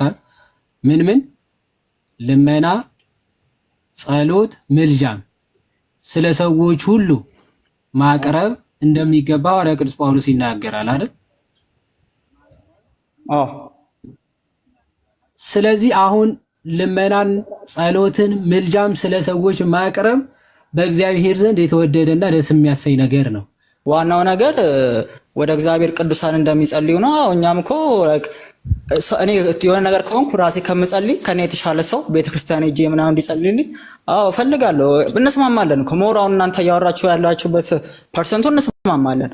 ዋናው ግን የተለመደው መሬት የወረደው ግን ዋናው ያየነበት አንዴ ሄኖኪ አሁን ለአንዱ ቅዱስ ለምሳሌ ለእመቤታችን ወደ እግዚአብሔር አማልጂ ወይም ደግሞ ወደ እግዚአብሔር ለምኝልኝ ጸልይልኝ ብዬ ብነግራት ብጠይቃት ማለት ነው ይሄ አምልኮ ይሆናል? አዎ። ምክንያቱም እንደ መሰለ ላስረዳ ከኔ ፖይንት ኦፍ ቪው። እሺ አስረዳኝ። አሁን በምንም ሃይማኖት ጸሎት በቃ በእምነት ነው የማደርገው። ጸሎት እግዚአብሔር ይሰማኝ እንደጸልየው በእምነት ወደ እግዚአብሔር ጸልያለሁ እንደዚህ አድርግ ብዬ ማለት ነው። እግዚአብሔር ይሰማኛል። እንደሚሰማኝ ራሱ በእምነት ነው የምጸልየው ማለት ነው። ላይፌን በቅድስና ኖሬ ያዕቆብ ላይ ይናገራል እንደዚህ ጸሎት እና ወደ ብጽዕት ስጸልይ አሁን እዚህ ሆኜ ሁሉም አሁን እየተለመደው ኢትዮጵያ ውስጥ እንደተለመደው የሌላውን ሀገር አላቅም ሁሉም ወደ እርሷ እየጸለዩ ማለት ነው። ኢቭን የሰው ልጅ ደግሞ ያው ወደ እሱ ቀረብ የሚለውን ነው ወደዛ ሰው መጸለይ የሚቀለው እና ወደ ብጽዕት ይጸልያሉ። እና ማይ ፖይንት ግን ይሄ አምልኮ ነው። ምክንያቱም ምንድነው እኔ ከብጽዕት ጋር ብረት ማድረግ እችላለሁ እንደ አባቶች እሷ በየቀኑ እየተገለጸልችልኝ ማውራት እችላለሁ። ነገር ግን ጸሎት ወደ እግዚአብሔር ብቻ ነው። ጸሎት ምንም ፖይንት የለም ባይብል ላይ እንደዚህ የሚያስረዳ ማለት ነው። ኦኬ አሁን የተናገርከው ያንተ እንደው የሚመስለኝ የማስበው እያልክ እንጂ ኖርማሊ ኤቪደንስ ኖሮ አይደለም። አሁን ባይዘው የተናገርከው ከፊዚካል ቢንጉ ወይም ደግሞ ከአካላቶቹ ጋር ነው ጉዳይ እንጂ የምታቀርበው ነገር አይደለም እንደማለት ነው እየተናገርክ ያለው። በነገራችን ላይ አንተ የምትጠይቀው ጥያቄ እንጂ ወይ ዘር በአካል እዚህ ጋር ሆነ ወይም አየኸው ስላላየኸው አይደለም። በነገራችን ላይ አሁን የእግዚአብሔር መልአክ በዙሪያችን አለ። ይሄን ታምናለህ? የእግዚአብሔር መልአክ በዙሪያችን እንዳለ ታውቃለህ? አዎ ብዙ አለ። ስለዚህ በዙሪያህ እንዳለ አላየኸው አታየውም አይደለ? ግን አይኔ ቢከፈት ህብረት ማድረግ እችላለሁ ከመልአኩ ጋር። አታየውም። ስለዚህ በዙሪያህ እንዳለ ስላላየኸው እሱ ጸሎት እሱ አያይህም ማለት ነው ወይም እሱ የለም ማለት ነው አይደለም። መልአክማ በመጽሐፍ ቅዱስም ይናገራል። ሁሉም ሰው መልአክ አለው። ከዛ የተነሳ በጣም አይ ነው የሱ መልአክ ኦፍ ኮርስ። ስለዚህ ይሄንን መልአክ በዙሪያ እንዳለ በእምነት ነው የምትቀበለው አይደል? አሁን ቅድም እንዳልከው ማለት ነው። በእምነት ስለሆነ ብቻ ሳይሆን የእግዚአብሔር ቃልም ይላል። የእግዚአብሔር ቃልም ስለሚል ነው። የእግዚአብሔር ቃል ስላለ ነው የምታምነው። እሱማ አይደል ስላለ ታምናለህ። ስለዚህ በዙሪያ አለ ብለህ ነው የምታምነው። ያንን እምነት ማየት ተብሎ በመጽሐፍ ቅዱስ ያዕቆብ መልእክት ላይ የማንን ይናገራል መሰለ? የኢዮብን ያነሳና ኢዮብ እንደታገሰ አይታችኋል፣ እግዚአብሔርም እንደፈጸመለት ሰምታችኋል ይላል። በሐዋርያቶች ዘመን የኢዮብን ነገር አይተዋል እንዴ? ባይናቸው የኢዮብን ነገር አይተዋል? በሐዋርያት ጊዜ ያዕቆብ መልእክት ነው የሚናገረው። ምዕራፍ 5 አይ ቲንክ ካልተሳሳትኩ አይደለ ኢዮብ ያዕቆብ መልእክት ምን ይላል? ያዕቆብ ስንት 5:11 ኢዮብ እንደታገሰ ሰምታችኋል፣ እግዚአብሔር እንደፈጸመለት አይታችኋል ይላል። ትክክል። ይኸው እነሆ በትዕግስት የጸኑት ብፁዓን እንላችኋለን። ኢዮብ እንደታገሰ ምን ብላችኋል? ሰምታችኋል፣ ጌታም እንደፈጸመለት አይታችኋል ይላል። የምር በዓይናቸው አይተዋል እግዚአብሔር ሲያደርግለት አይደለ? በእምነት ማለት ነው። የሰሙትን ሲያምኑ አይተዋል ይባላል። ልክ እንደዚያ እኛ የምናስበው ድንግል ማርያም ከኛ የተለየች ሌላ ቦታ እንዳለች መላእክቶቹም ከኛ የተለዩ ሌላ ቦታ ያሉ ብለን አይደለም የምናስበው። ማለት ለመናገር ቅድም የክርስቶስ አካል ናቸው፣ በክርስቶስ በማይለይ አንድነት አንድ ይሆንና ነን። ስለዚህ ድንግል ማርያም ሁልጊዜ ለደከሙት ኦፍ ኮርስ ታሳስባለች ብለን እናምናለን። አንድ ጥያቄ ልጠይቅህ ይሆን? አንዴ ልጨርስና ከዛ ወደ ወንድሞቹ ዮሐዴ በዚሁ አያይዘ ዕብራውያን 12:1ንም አንድ ላይ አብራራ። እንደ ደመና ከቦናል ትክክል። እሱን እና መዝሙር 34:7ም ምን ብሎ ይናገራል? ኦፍ ኮርስ የእግዚአብሔር መልአክ በዙሪያችን እግዚአብሔርን በሚፈሩት ዙሪያ ይሰፍራል ያድናቸውማል ተብሎ እንደተነገረው የእግዚአብሔር መላእክት በዙሪያችን አሉ። ከዛ ደግሞ በሰማዕትነት የተጋደሉ ቅዱሳኖቹ ደግሞ በምናችን ናቸው? በዙሪያችን። ይኸው እሱም እነሱም ደግሞ ወደ አምላካችን ምን ብለን እንጸልይ ብለው ነው የጠየቁት። ለዛ ነው ምላሽ የሰጠው። ወደ ቅዱሳን ግን ከቅዱሳን ጋር ያለውን ጸሎት የሚቃወም ጥቅስ አንጣ ስል ወደ አምላክ ስለሚደረግ ጸሎት ከሆነ የምታወራው አይገናኝም ማለት ነው። ልዩነቱ ምንድነው? ወደ አምላክ የሚደረግ ጸሎትና ወደ ቅዱሳን የሚደረግ ጸሎት። በጣም ጥሩ። ወደ አምላክ የሚደረግ ጸሎት አምላክ ነውና አድራጊ ስለሆነ አድርግልኝ ይባላል። ቅዱሳን ግን ለምኑልን ነው የሚባሉት፣ ሌላ ሊባሉ አይችሉም። መጽሐፍ ቅዱሳዊ መሰረት አለው።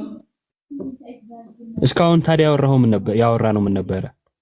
አይ ይሄ አሁን አንተ ያልከውን እኮ አይደለም ያወራ ነው። ታዲያ ቅዱሳንን ጸሎት ሆኖ ግን ለምኝልኝ ጸሎት አይደል? ለምኑልኝ ጸሎት አይደል እሱ? አዎ ለምኑልን እንላለን፣ ምክንያቱም ይለምናሉ። ጸሎት ነው እሱ። ቅዱሳን በሰማይ እንደሚለምኑ ታውቃለህ ወይም ታምናለህ? እነሱ ስለኛ እንደሚጸልዩማ አምናለሁ። በቃ ስለኛ ስለሚጸልዩ እኛ ደግሞ እናሳስባቸዋለን ማለት ነው። ወደ ህብረቱ ነው ጸሎት ምን ማሳሰቢያ ያልከው የተጠቀምኩት ቃል በቃ ለህብረቱ ባጭሩ ለህብረቱ ነው። ክርስቲያናዊ ህብረት ማለት ነው። ያ ህብረት ውስጥ ናቸው ቅዱሳን። ቅዱሳን እንደ ደመና ከበውናል። ፕላስ ደግሞ በእምነት ሰማው ተብሎ ይነገራል። የኢዮብን አንስተን አየን። ከዚህ አንፃር እናቀርባለን ነው። መጽሐፍ ቅዱሳዊ አይደለም የሚባለው በነገራችን ላይ ያልተጻፈ ሳይሆን ከመጽሐፍ ቅዱስ የሚጋጭ ነው። አንተ ግን ጥቅስ ሰተህ ስህተት ነው ልትል አልቻልክም። ይልቁኑ አባታችሁ ነው የሚል ጸሎት አለን ያልከው እሱን ስለምናምን እና ደግሞ ባይዘይ አባታችሁ ነው የሚለውን ጸሎት እንኳን ምን ጸልየው እኛ ነን የናንተ ቸርች እኛ ምን ጸልያለን? ጀመራችሁ? አይ ተመስገን። የሆነ ቀን መታሰብ አለበት ስላለ እስካሁን ጥሩ ነገር ተማምረናል ብዬ አስባለሁ። እና ምንድነው አሁን እነሱ እንደሚጸልዩ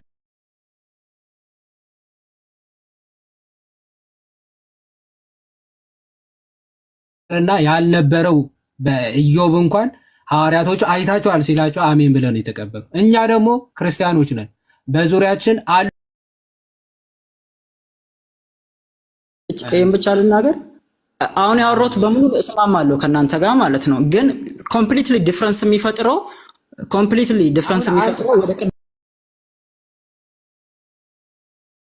ወደ አልሰጡኝም እኮ ስለእንትን ወደ ቅዱሳን መጸለዩን እኮ ኤቪደንስ የለም ምንም። እሺ ተረጋጋና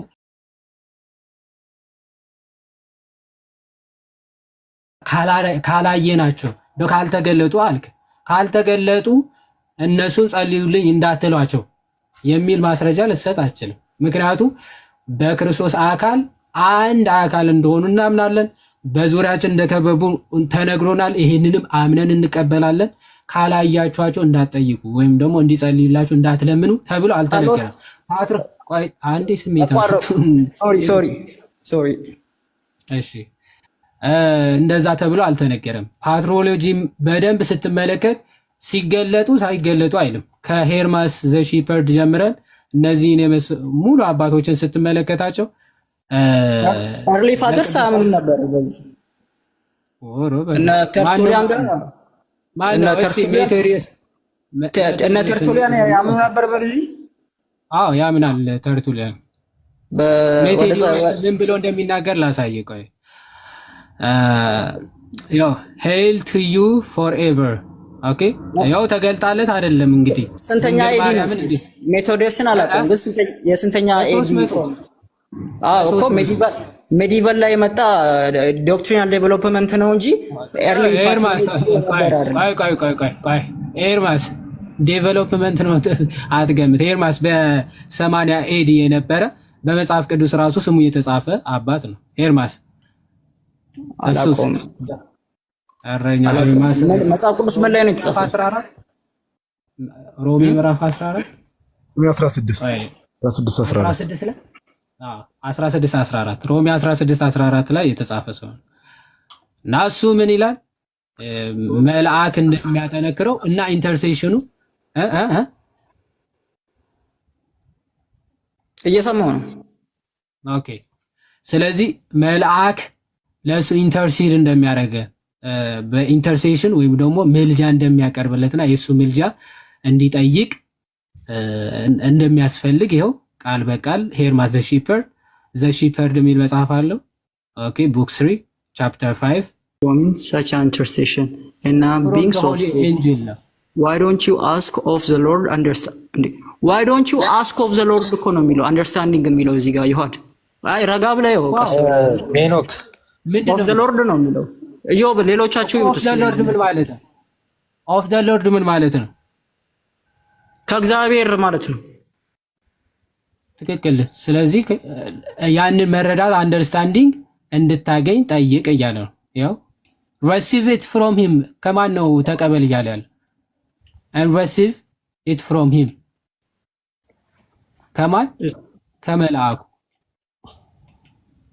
ይህ ሊትራሊ ሄርማስ ነው። ቆይ ቃል በቃል ስለሞተ አንድ ሰው እነ ቅዱስ ቆጵርያኖስ እና ጀስቲን ማርቲን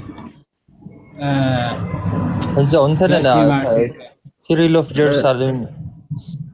ኦፍ ጀሩሳሌምን አንብበለት ተረፍ በዛው። ኦኬ የሲሪል ኦፍ ጀሩሳሌም እሺ። ስለ ነቢያት ሐዋርያት ኦኬ እሺ።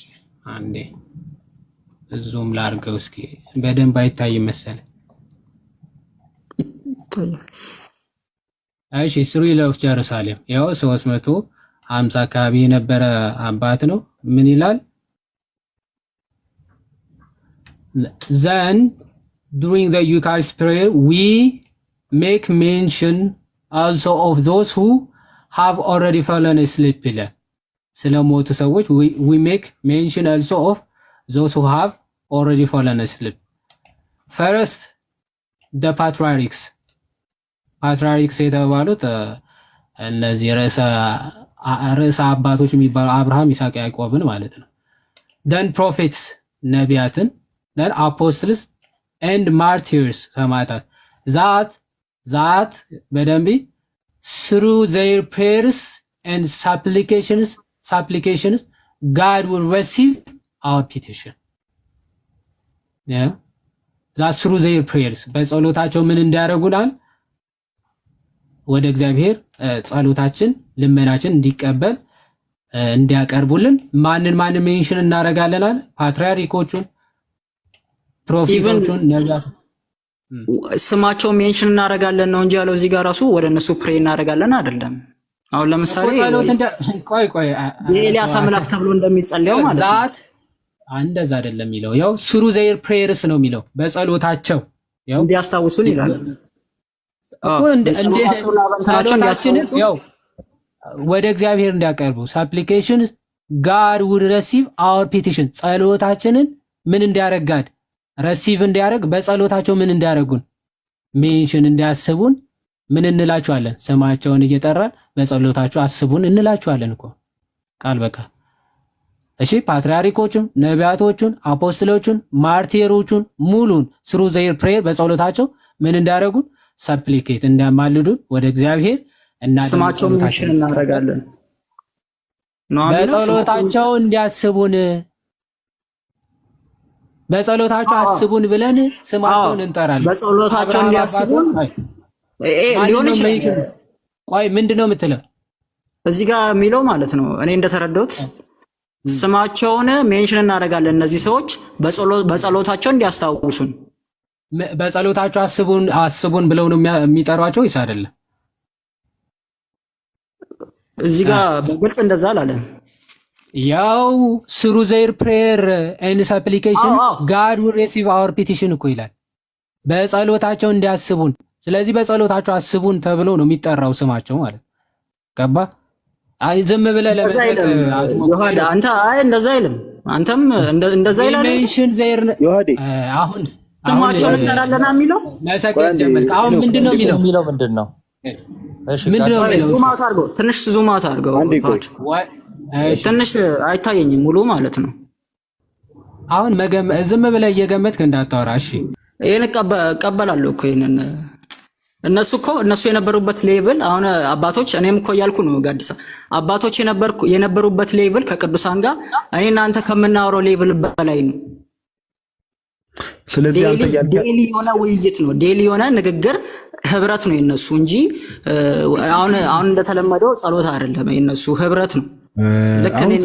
ጸሎት የሚለውን ነገር ይሄና ተረጋጋና ጸሎት የሚለውን ነገር ቀደም ስታወራ እየሰማው ነበር። በምን መልኩ እንደምፈታው አምናሹር አስኪንግ ሪኩዌስት መጠየቅም ብለህ ልትረዳው ትችላለህ። ጸሎት የሚለው ነገር ቀጥታ ከእግዚአብሔር ጋር የሚገናኘውን ነገር የሚያመጣብህ ከሆነ ፔቲሽን ማቅረብ ኦር ደግሞ አስኪንግ ሪኩዌስት የሚለውን ነገር መረዳት ትችላለህ።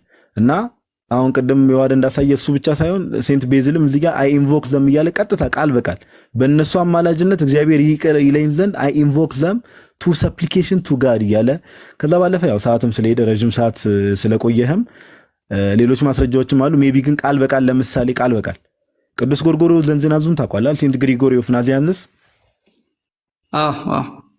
እሱ ለምሳሌ ምን እያለ ይናገራል? ኦሬሽን ይህን እንደ ማስረጃ ያዘውና ኦሬሽን 24:19 ላይ ማለት ነው ኦሬሽኖች አሉት ሜቢ ሴንት ግሪጎሪ ኦፍ ናዚያንዘን እና ቃል በቃል ሲፕሪያንን ታውቋላል። ሲፕሪያን ኦፍ ካርቴጅ እሱን ምን እያለ ሲማጸኑ እንመለከታለን። እንደምታውቀው ሲፕሪያን ኦፍ ካርቴጅ ከሱ በፊት የነበረ የቤተክርስቲያን አባት ነው። እንደምታውቀው ኦልሞስት 3rd ሴንቸሪ ላይ ከ200 እስከ 270 የነበረ አባት ነው። እንዲህ እያለ ይናገራል። ኦኬ may you Cyprian watch over us from above in your mercy and give direction to our lives and words እያለ ይናገራል። ኦኬ ሲፕሪያን ከሱ በፊት ሙሉን ኦሬሽኑን ገብተህ ብትመለከት እዛ ኦሬሽኑ ላይ ኦሬሽን 24 ላይ ማለት ነው እዚህ ጋር ሜቢ አሁን ዮሐዴ የሚያሳይ ሶርስ ላይ ኦሬሽን 17 ብሎ አስቀምጦታል። ነገር ግን ዋናው ማቴሪያሉ ላይ ገብተህ ስትመለከት ኦሬሽን 24:19 ላይ ነው የምታገኘው። 24:19 ላይ እና እዚህ ጋር እንደተጻፈው may you Cyprian look down from above እያለ ይናገራል። ኦኬ ተመልከተን watch over us from above in your mercy and give direction to our lives and words አቅጣጫ አስተለ ለህይወታችንም ለምናስተምረውም ነገር may you shepherd this holy flock or help its shepherd እያለ ቃል በቃል ሲናገር እንመለከታለን። ኦኬ እና ሲፕሪያንን በጣም ይወደው ነበረ። ቅዱስ ቆጵርያኖስን በጣም ይወደው ነበርና ቅዱስ ጎርጎርዮስ ዘንዚናዙ እሱን ቀጥታ watch over us እያለ ሲጽፍ እንመለከታለን። ቀጥታ ዳይሬክትሊ ሲፕሪያንን አድሬስ ሲያደርግ እንመለከታለን። እና ምን ልፈልጌ ነው ጋዲሳ ሴንት ፍራንሲስ ኦፍ አሲሲም ይጸልይ ነበር ወደ ብጽዕት እና ግን ትክክለኛ አባት ነበር፣ እውነተኛ አባት ነበር። እንደዛ የሚያደርጉ አባቶች አሉ። ሞር ግን ከኢንቲሜሲያቸው የተነሳ ነው ከነሱ ጋር ከነበረው ማለት ነው። እና አንዳንዶቹ ደግሞ እኛ ከምን የተነሳ ነው እኛ የቅዱሳን ምልጃ ምን ጠይቀው ከምን የተነሳ ነው? የነሱ ከኢንቲሜሲ አንፃር እኮ እኛም እኮ ካለን ፍቅር አንፃር ነው አይደለ? ኢንቲሜሲ ስለ ህብረታቸው ሪል ነበር። እኛ ህብረት የለንም እንዴ ታዲያ? እኛ ህብረት የለንም። እነሱ እኮ ህብረታቸው ላይክ ከክርስቶስ እንዴት ነበር? ፊት ለፊት ነበር። በቃ ስፒሪት ረለም ላይ እነሱ ራሱ ቅዱሳን ነበሩ። በቃ እዚህ ረለም ገባው እዛ 6ኛ 4ኛ የሚሉ ቅዱሳን ናቸው። ፊት ለፊት ዛሬ እንዴት ዋልክ ይባባላሉ ከቅዱሳን ጋር ማለት ነው። ስለዚህ አሁን አንተ እያልክ ያለህ እኛ ግን የለንም እንዲህ አይነት ህብረት። እሱን አንተ ስለራስህ እንደዛ ብለህ ማውራት ትችላለህ። ስለራስህ እንደዛ ብለህ ማውራት ትችላለህ። ግን ምንድነው አንድ ማወቅ ያለብህ ነገር ልክ ነህ። ቅዱሳን ነበሩ። ቅዱስ ጎርጎርዮስ ዘንዚናዙ ቅዱስ ነበረ። ትክክለኛ ክርስትና ህይወት የነበረው ሰው ነበረ። ነገር ግን ደግሞ እንደዛውም ደግሞ የትኛውም ክርስቲያን ዞሮ ዞሮ የጌታ ስጋ ነው አይደል? አንድ የሚያደርገን በቃ የጌታ ስጋ ነው እኮ ክርስቶስ ኢየሱስ የቤተ ክርስቲያን ራስ ነው ተብሎ ሲነገር ኦኬ እንዳልከው ለምሳሌ አሁን አንተ ሄኖክ ስትጸልይና ቅዱስ ጎርጎርዮስ ዘንዚናዙ የቅዱሳንን ምልጃ ሲጠይቅ ቶሎ መልስ የማግኘት እንትኑ ሊለያይ ይችላል። ገብቷል? ቅዱስ ጎርጎርዮስ ዘንዚናዙ ቅዱስ ቆጵርያኖስን እንዲያደርግልን ብሎ ሲጠይቅ እንዳልከው በአካል እየተገለጠ ብዙ የቅዱሳንን ታሪክ የጥንታውያንን ስትመለከት በአካል እየተገለጡላ ያዋራቸው ነበር። ኦኬ እኔ እናንተ ስንጠይቅ በዛ ፍጥነት እንደዛ በአካል ተገልጦ ማውራት ኦር እንደዚህ አይነት ነገሮች ሀፕን ላያደርጉ ይችላሉ። ቅድስናው እዚህ ጋር ሊለያይ ይችላል። ያስማማናል። ኦኬ እኔ አሁን ለምሳሌ እንደ አንድ ቅዱስ አባት ቶሎ የቅዱሳን ምልጃ ስጠይቅ ወዲያው መልስ አገኛለሁ ኦር ይገለጡልኛል የሚል እምነት የለኝም። ቅድስና ደረጃችን ስለሚለያይ ኦኬ ነገር ግን ቀደም እንዳልከው ሁለታችን ማናል በሰማይ ያሉት ቅዱሳንም ቀደም እነ ዮባም ሲነግሩ እንደነበረው ምድር ላይ ያሉ ቅዱሳንም ህብረት አለን። ኦኬ አንድ የሚያደርገን ማን ነው?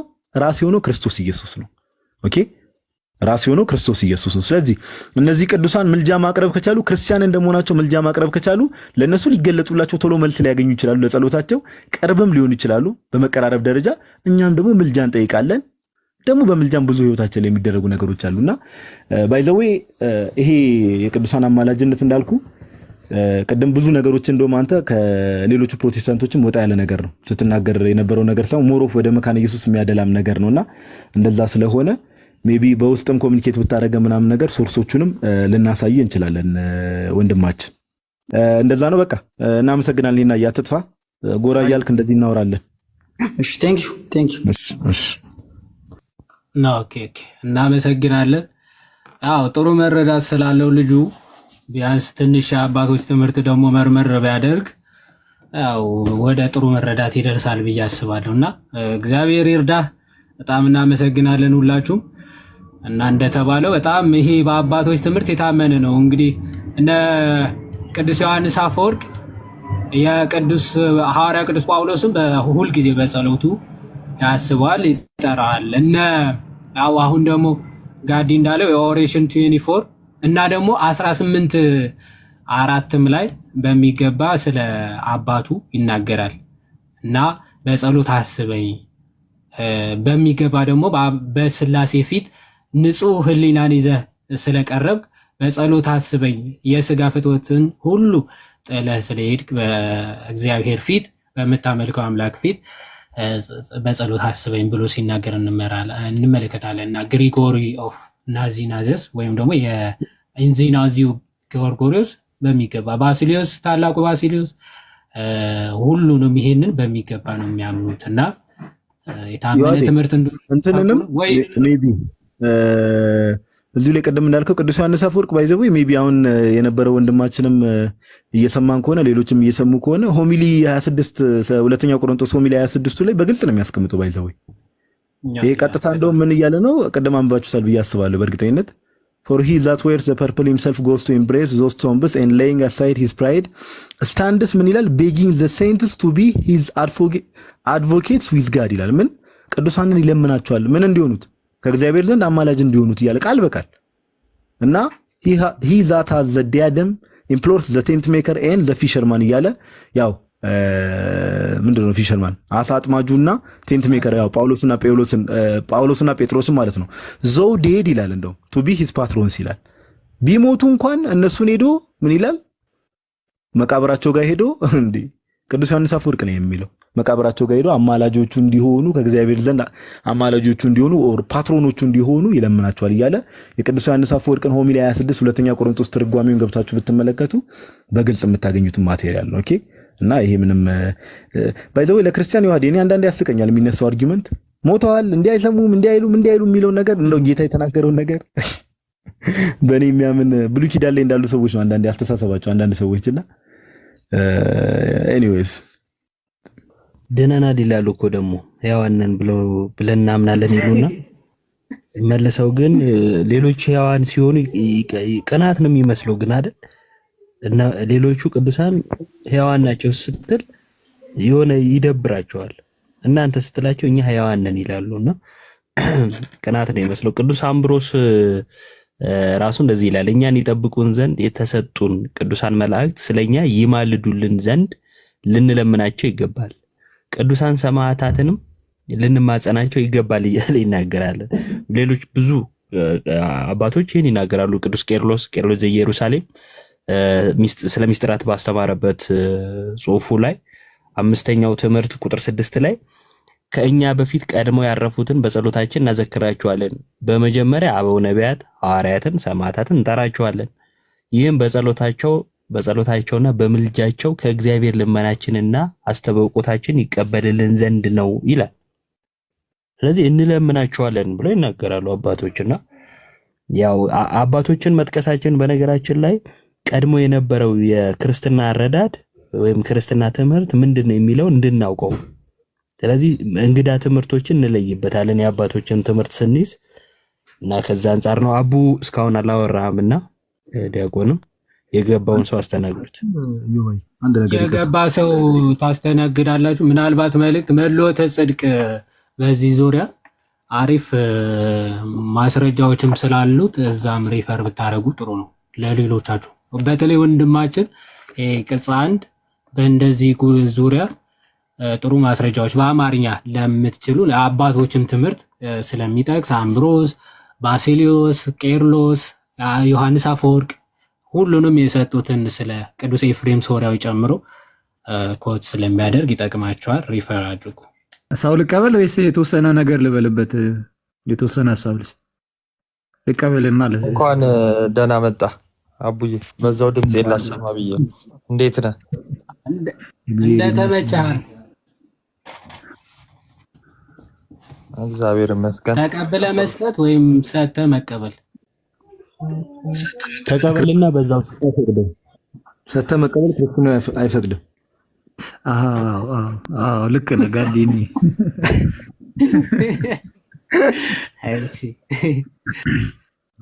እሺ ንጉስ ዳዊት ሰላም ነው?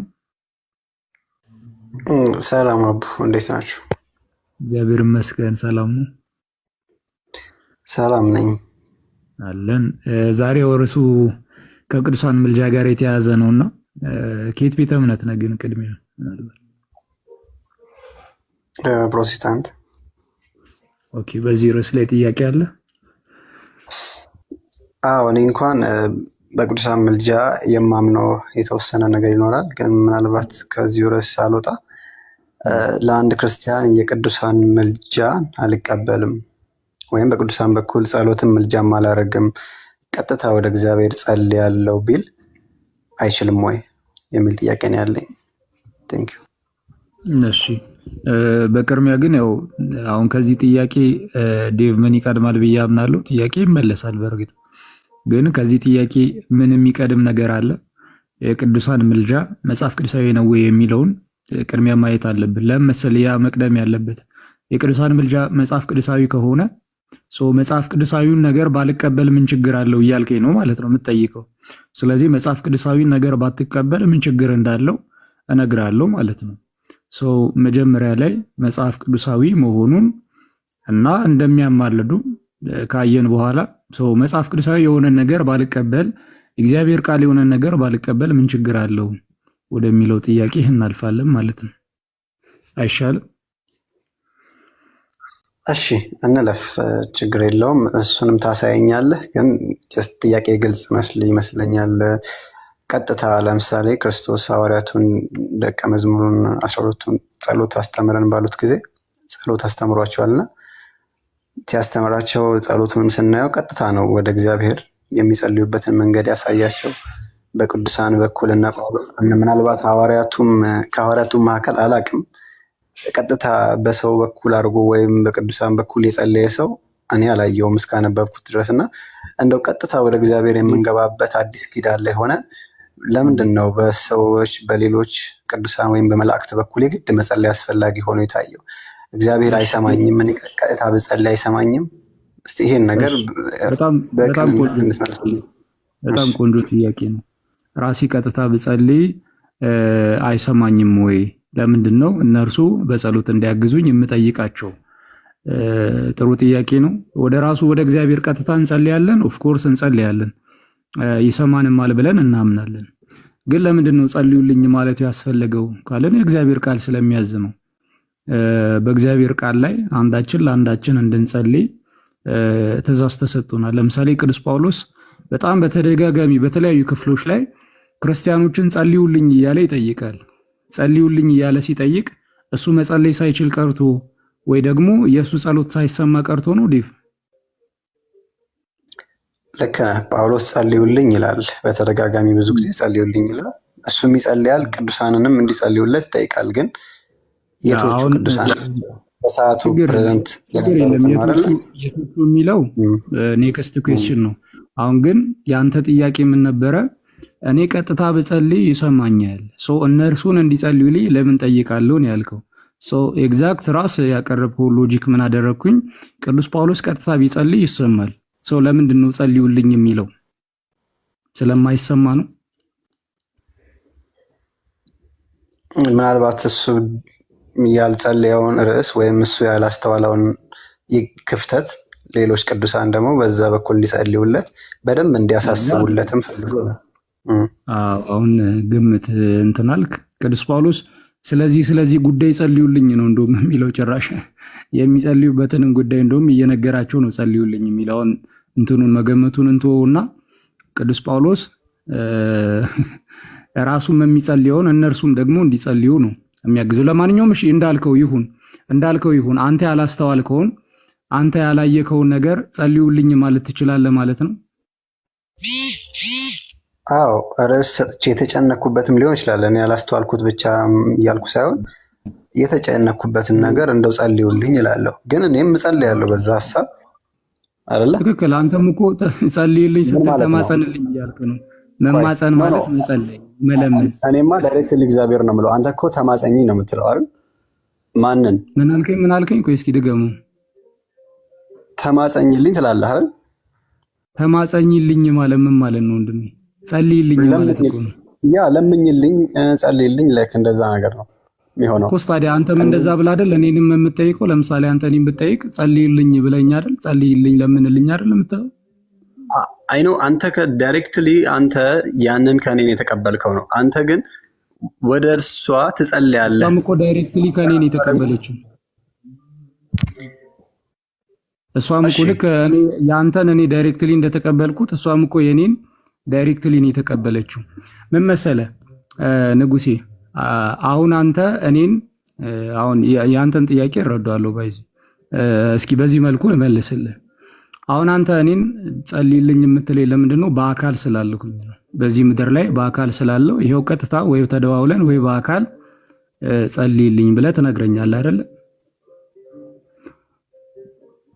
አዎ ጸልይልኝ እልሃለሁ፣ ግን ሁሌ እኮ ጸልይልኝ ለምሳሌ አልልም። ጳውሎስም ባይዜ ችግር የለም። አሁን ቅዱሳንን አሁን እኮ ችግር የለም። አንድ ቀን መጸለዩ ከተቻለ ሁሌም ብንልም ችግር አይኖርም። አሁን መጽሐፍ ቅዱስ ላይ ለምሳሌ እንዲህ ስፔስ እንትን አንዳንዴ አጋጣሚ እየተነገሩ ነገሮችን ይዘን እንደ መርህ እንጠቀማቸውም። አሁን ፎር ኤግዛምፕል ለምሳሌ አጋጣሚ አይደለም ጸልዩልኝ ብሏል አይደል? ያ እንደ መርህ ግን ሊሆን አይችልም። ትክክለኛው መጽሐፍ ቅዱሳዊ መርህ ወደ እግዚአብሔር እንጸልያለን፣ እግዚአብሔር ይሰማል። ጸልዩ ለምኑ ተሰጥቷል። ንጉሴ አሁን እሱ ንጉሴ አንዴ ስማኝ። ጸልዩልኝ ማለት እኮ ብቻ አይደለም፣ እንደ መርህ ለምሳሌ መጽሐፍ ቅዱስ ላይ ተጽፏል። አንዱ ስለሌላው ይጸልይ። ይሄ መሪ ነው አይደለም? መርህ ነው አይደለም? አንዱ ስለሌላው ክርስቲያን ይጸልይ የሚለው መርህ ወይንም ደግሞ ትእዛዝ ነው አይደለም? በጣም ጥሩ። ይሄ እንደ መርህ ተጽፏል። ይሄ ግን በህይወት ላሉ ነው እንጂ በህይወት ለሌሉ አይደለም። እስቲ በህይወት ለሌሉ እንደ መርህ አሁን እንደዚህ አይነት ጥቅስ አሳይ።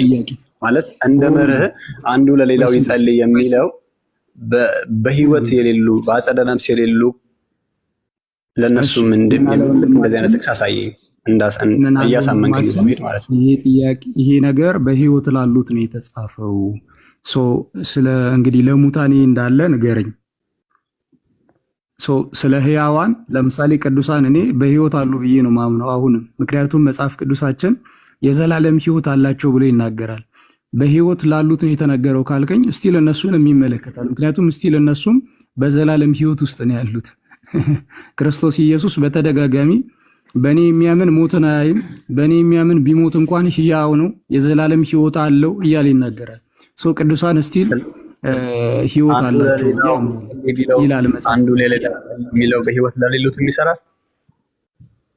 እኔ በህይወት አሉ እያልኩ እኮ ነው። አንተ በህይወት ለሌሉት እያልክ ነው። እኔ ስቲል በህይወት አሉ እያልኩ ነው።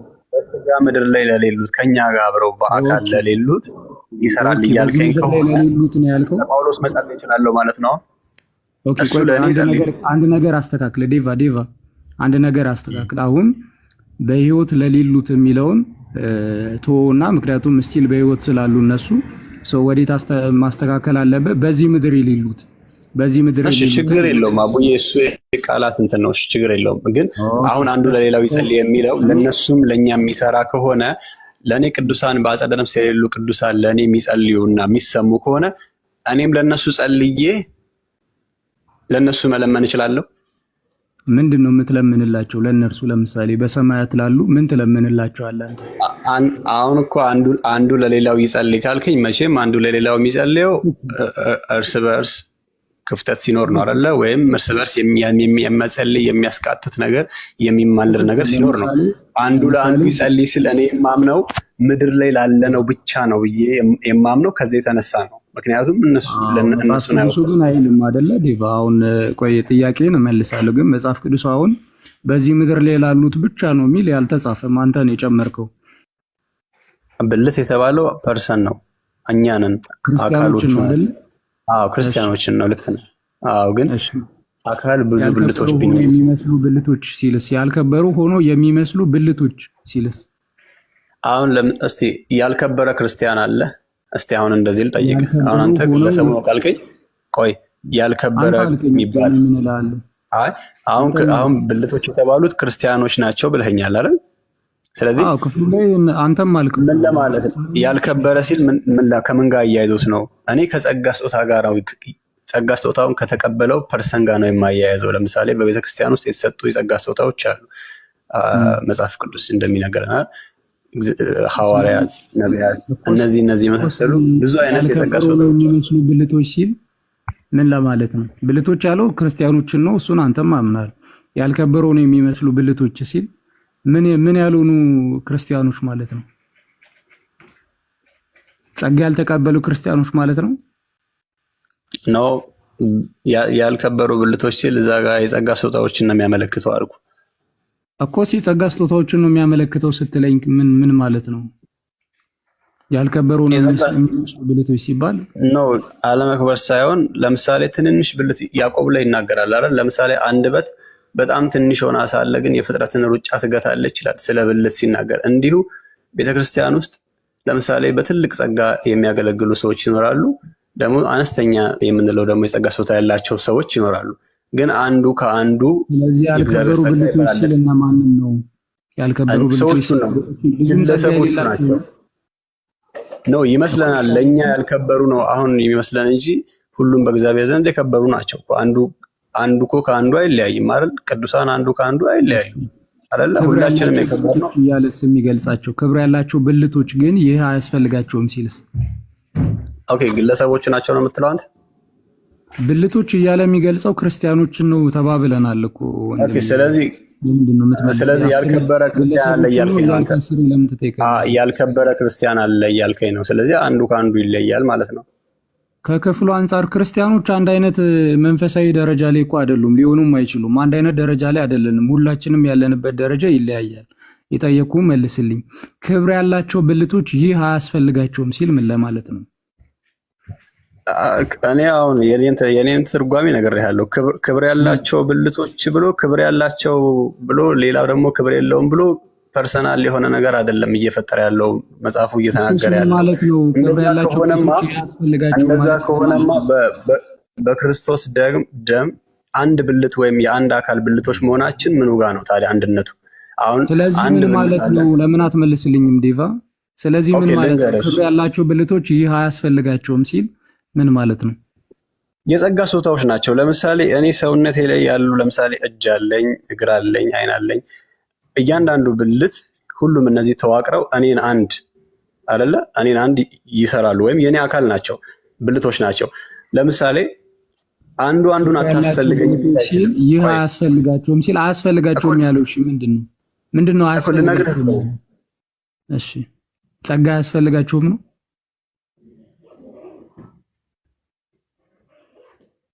ዴቫ ክብር ያላቸው ብልቶች ያስፈልጋቸውም ይላልና አያስፈልጋቸውም ያለው ምንድነው?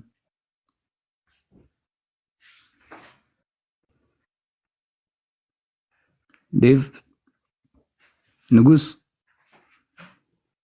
ያው ስጦታው ነው አያስፈልጋቸው እንግዲህ እንዳይልፈረቁ ወጣ የማያስፈልጋቸውን ሊፈልግ ሄደ።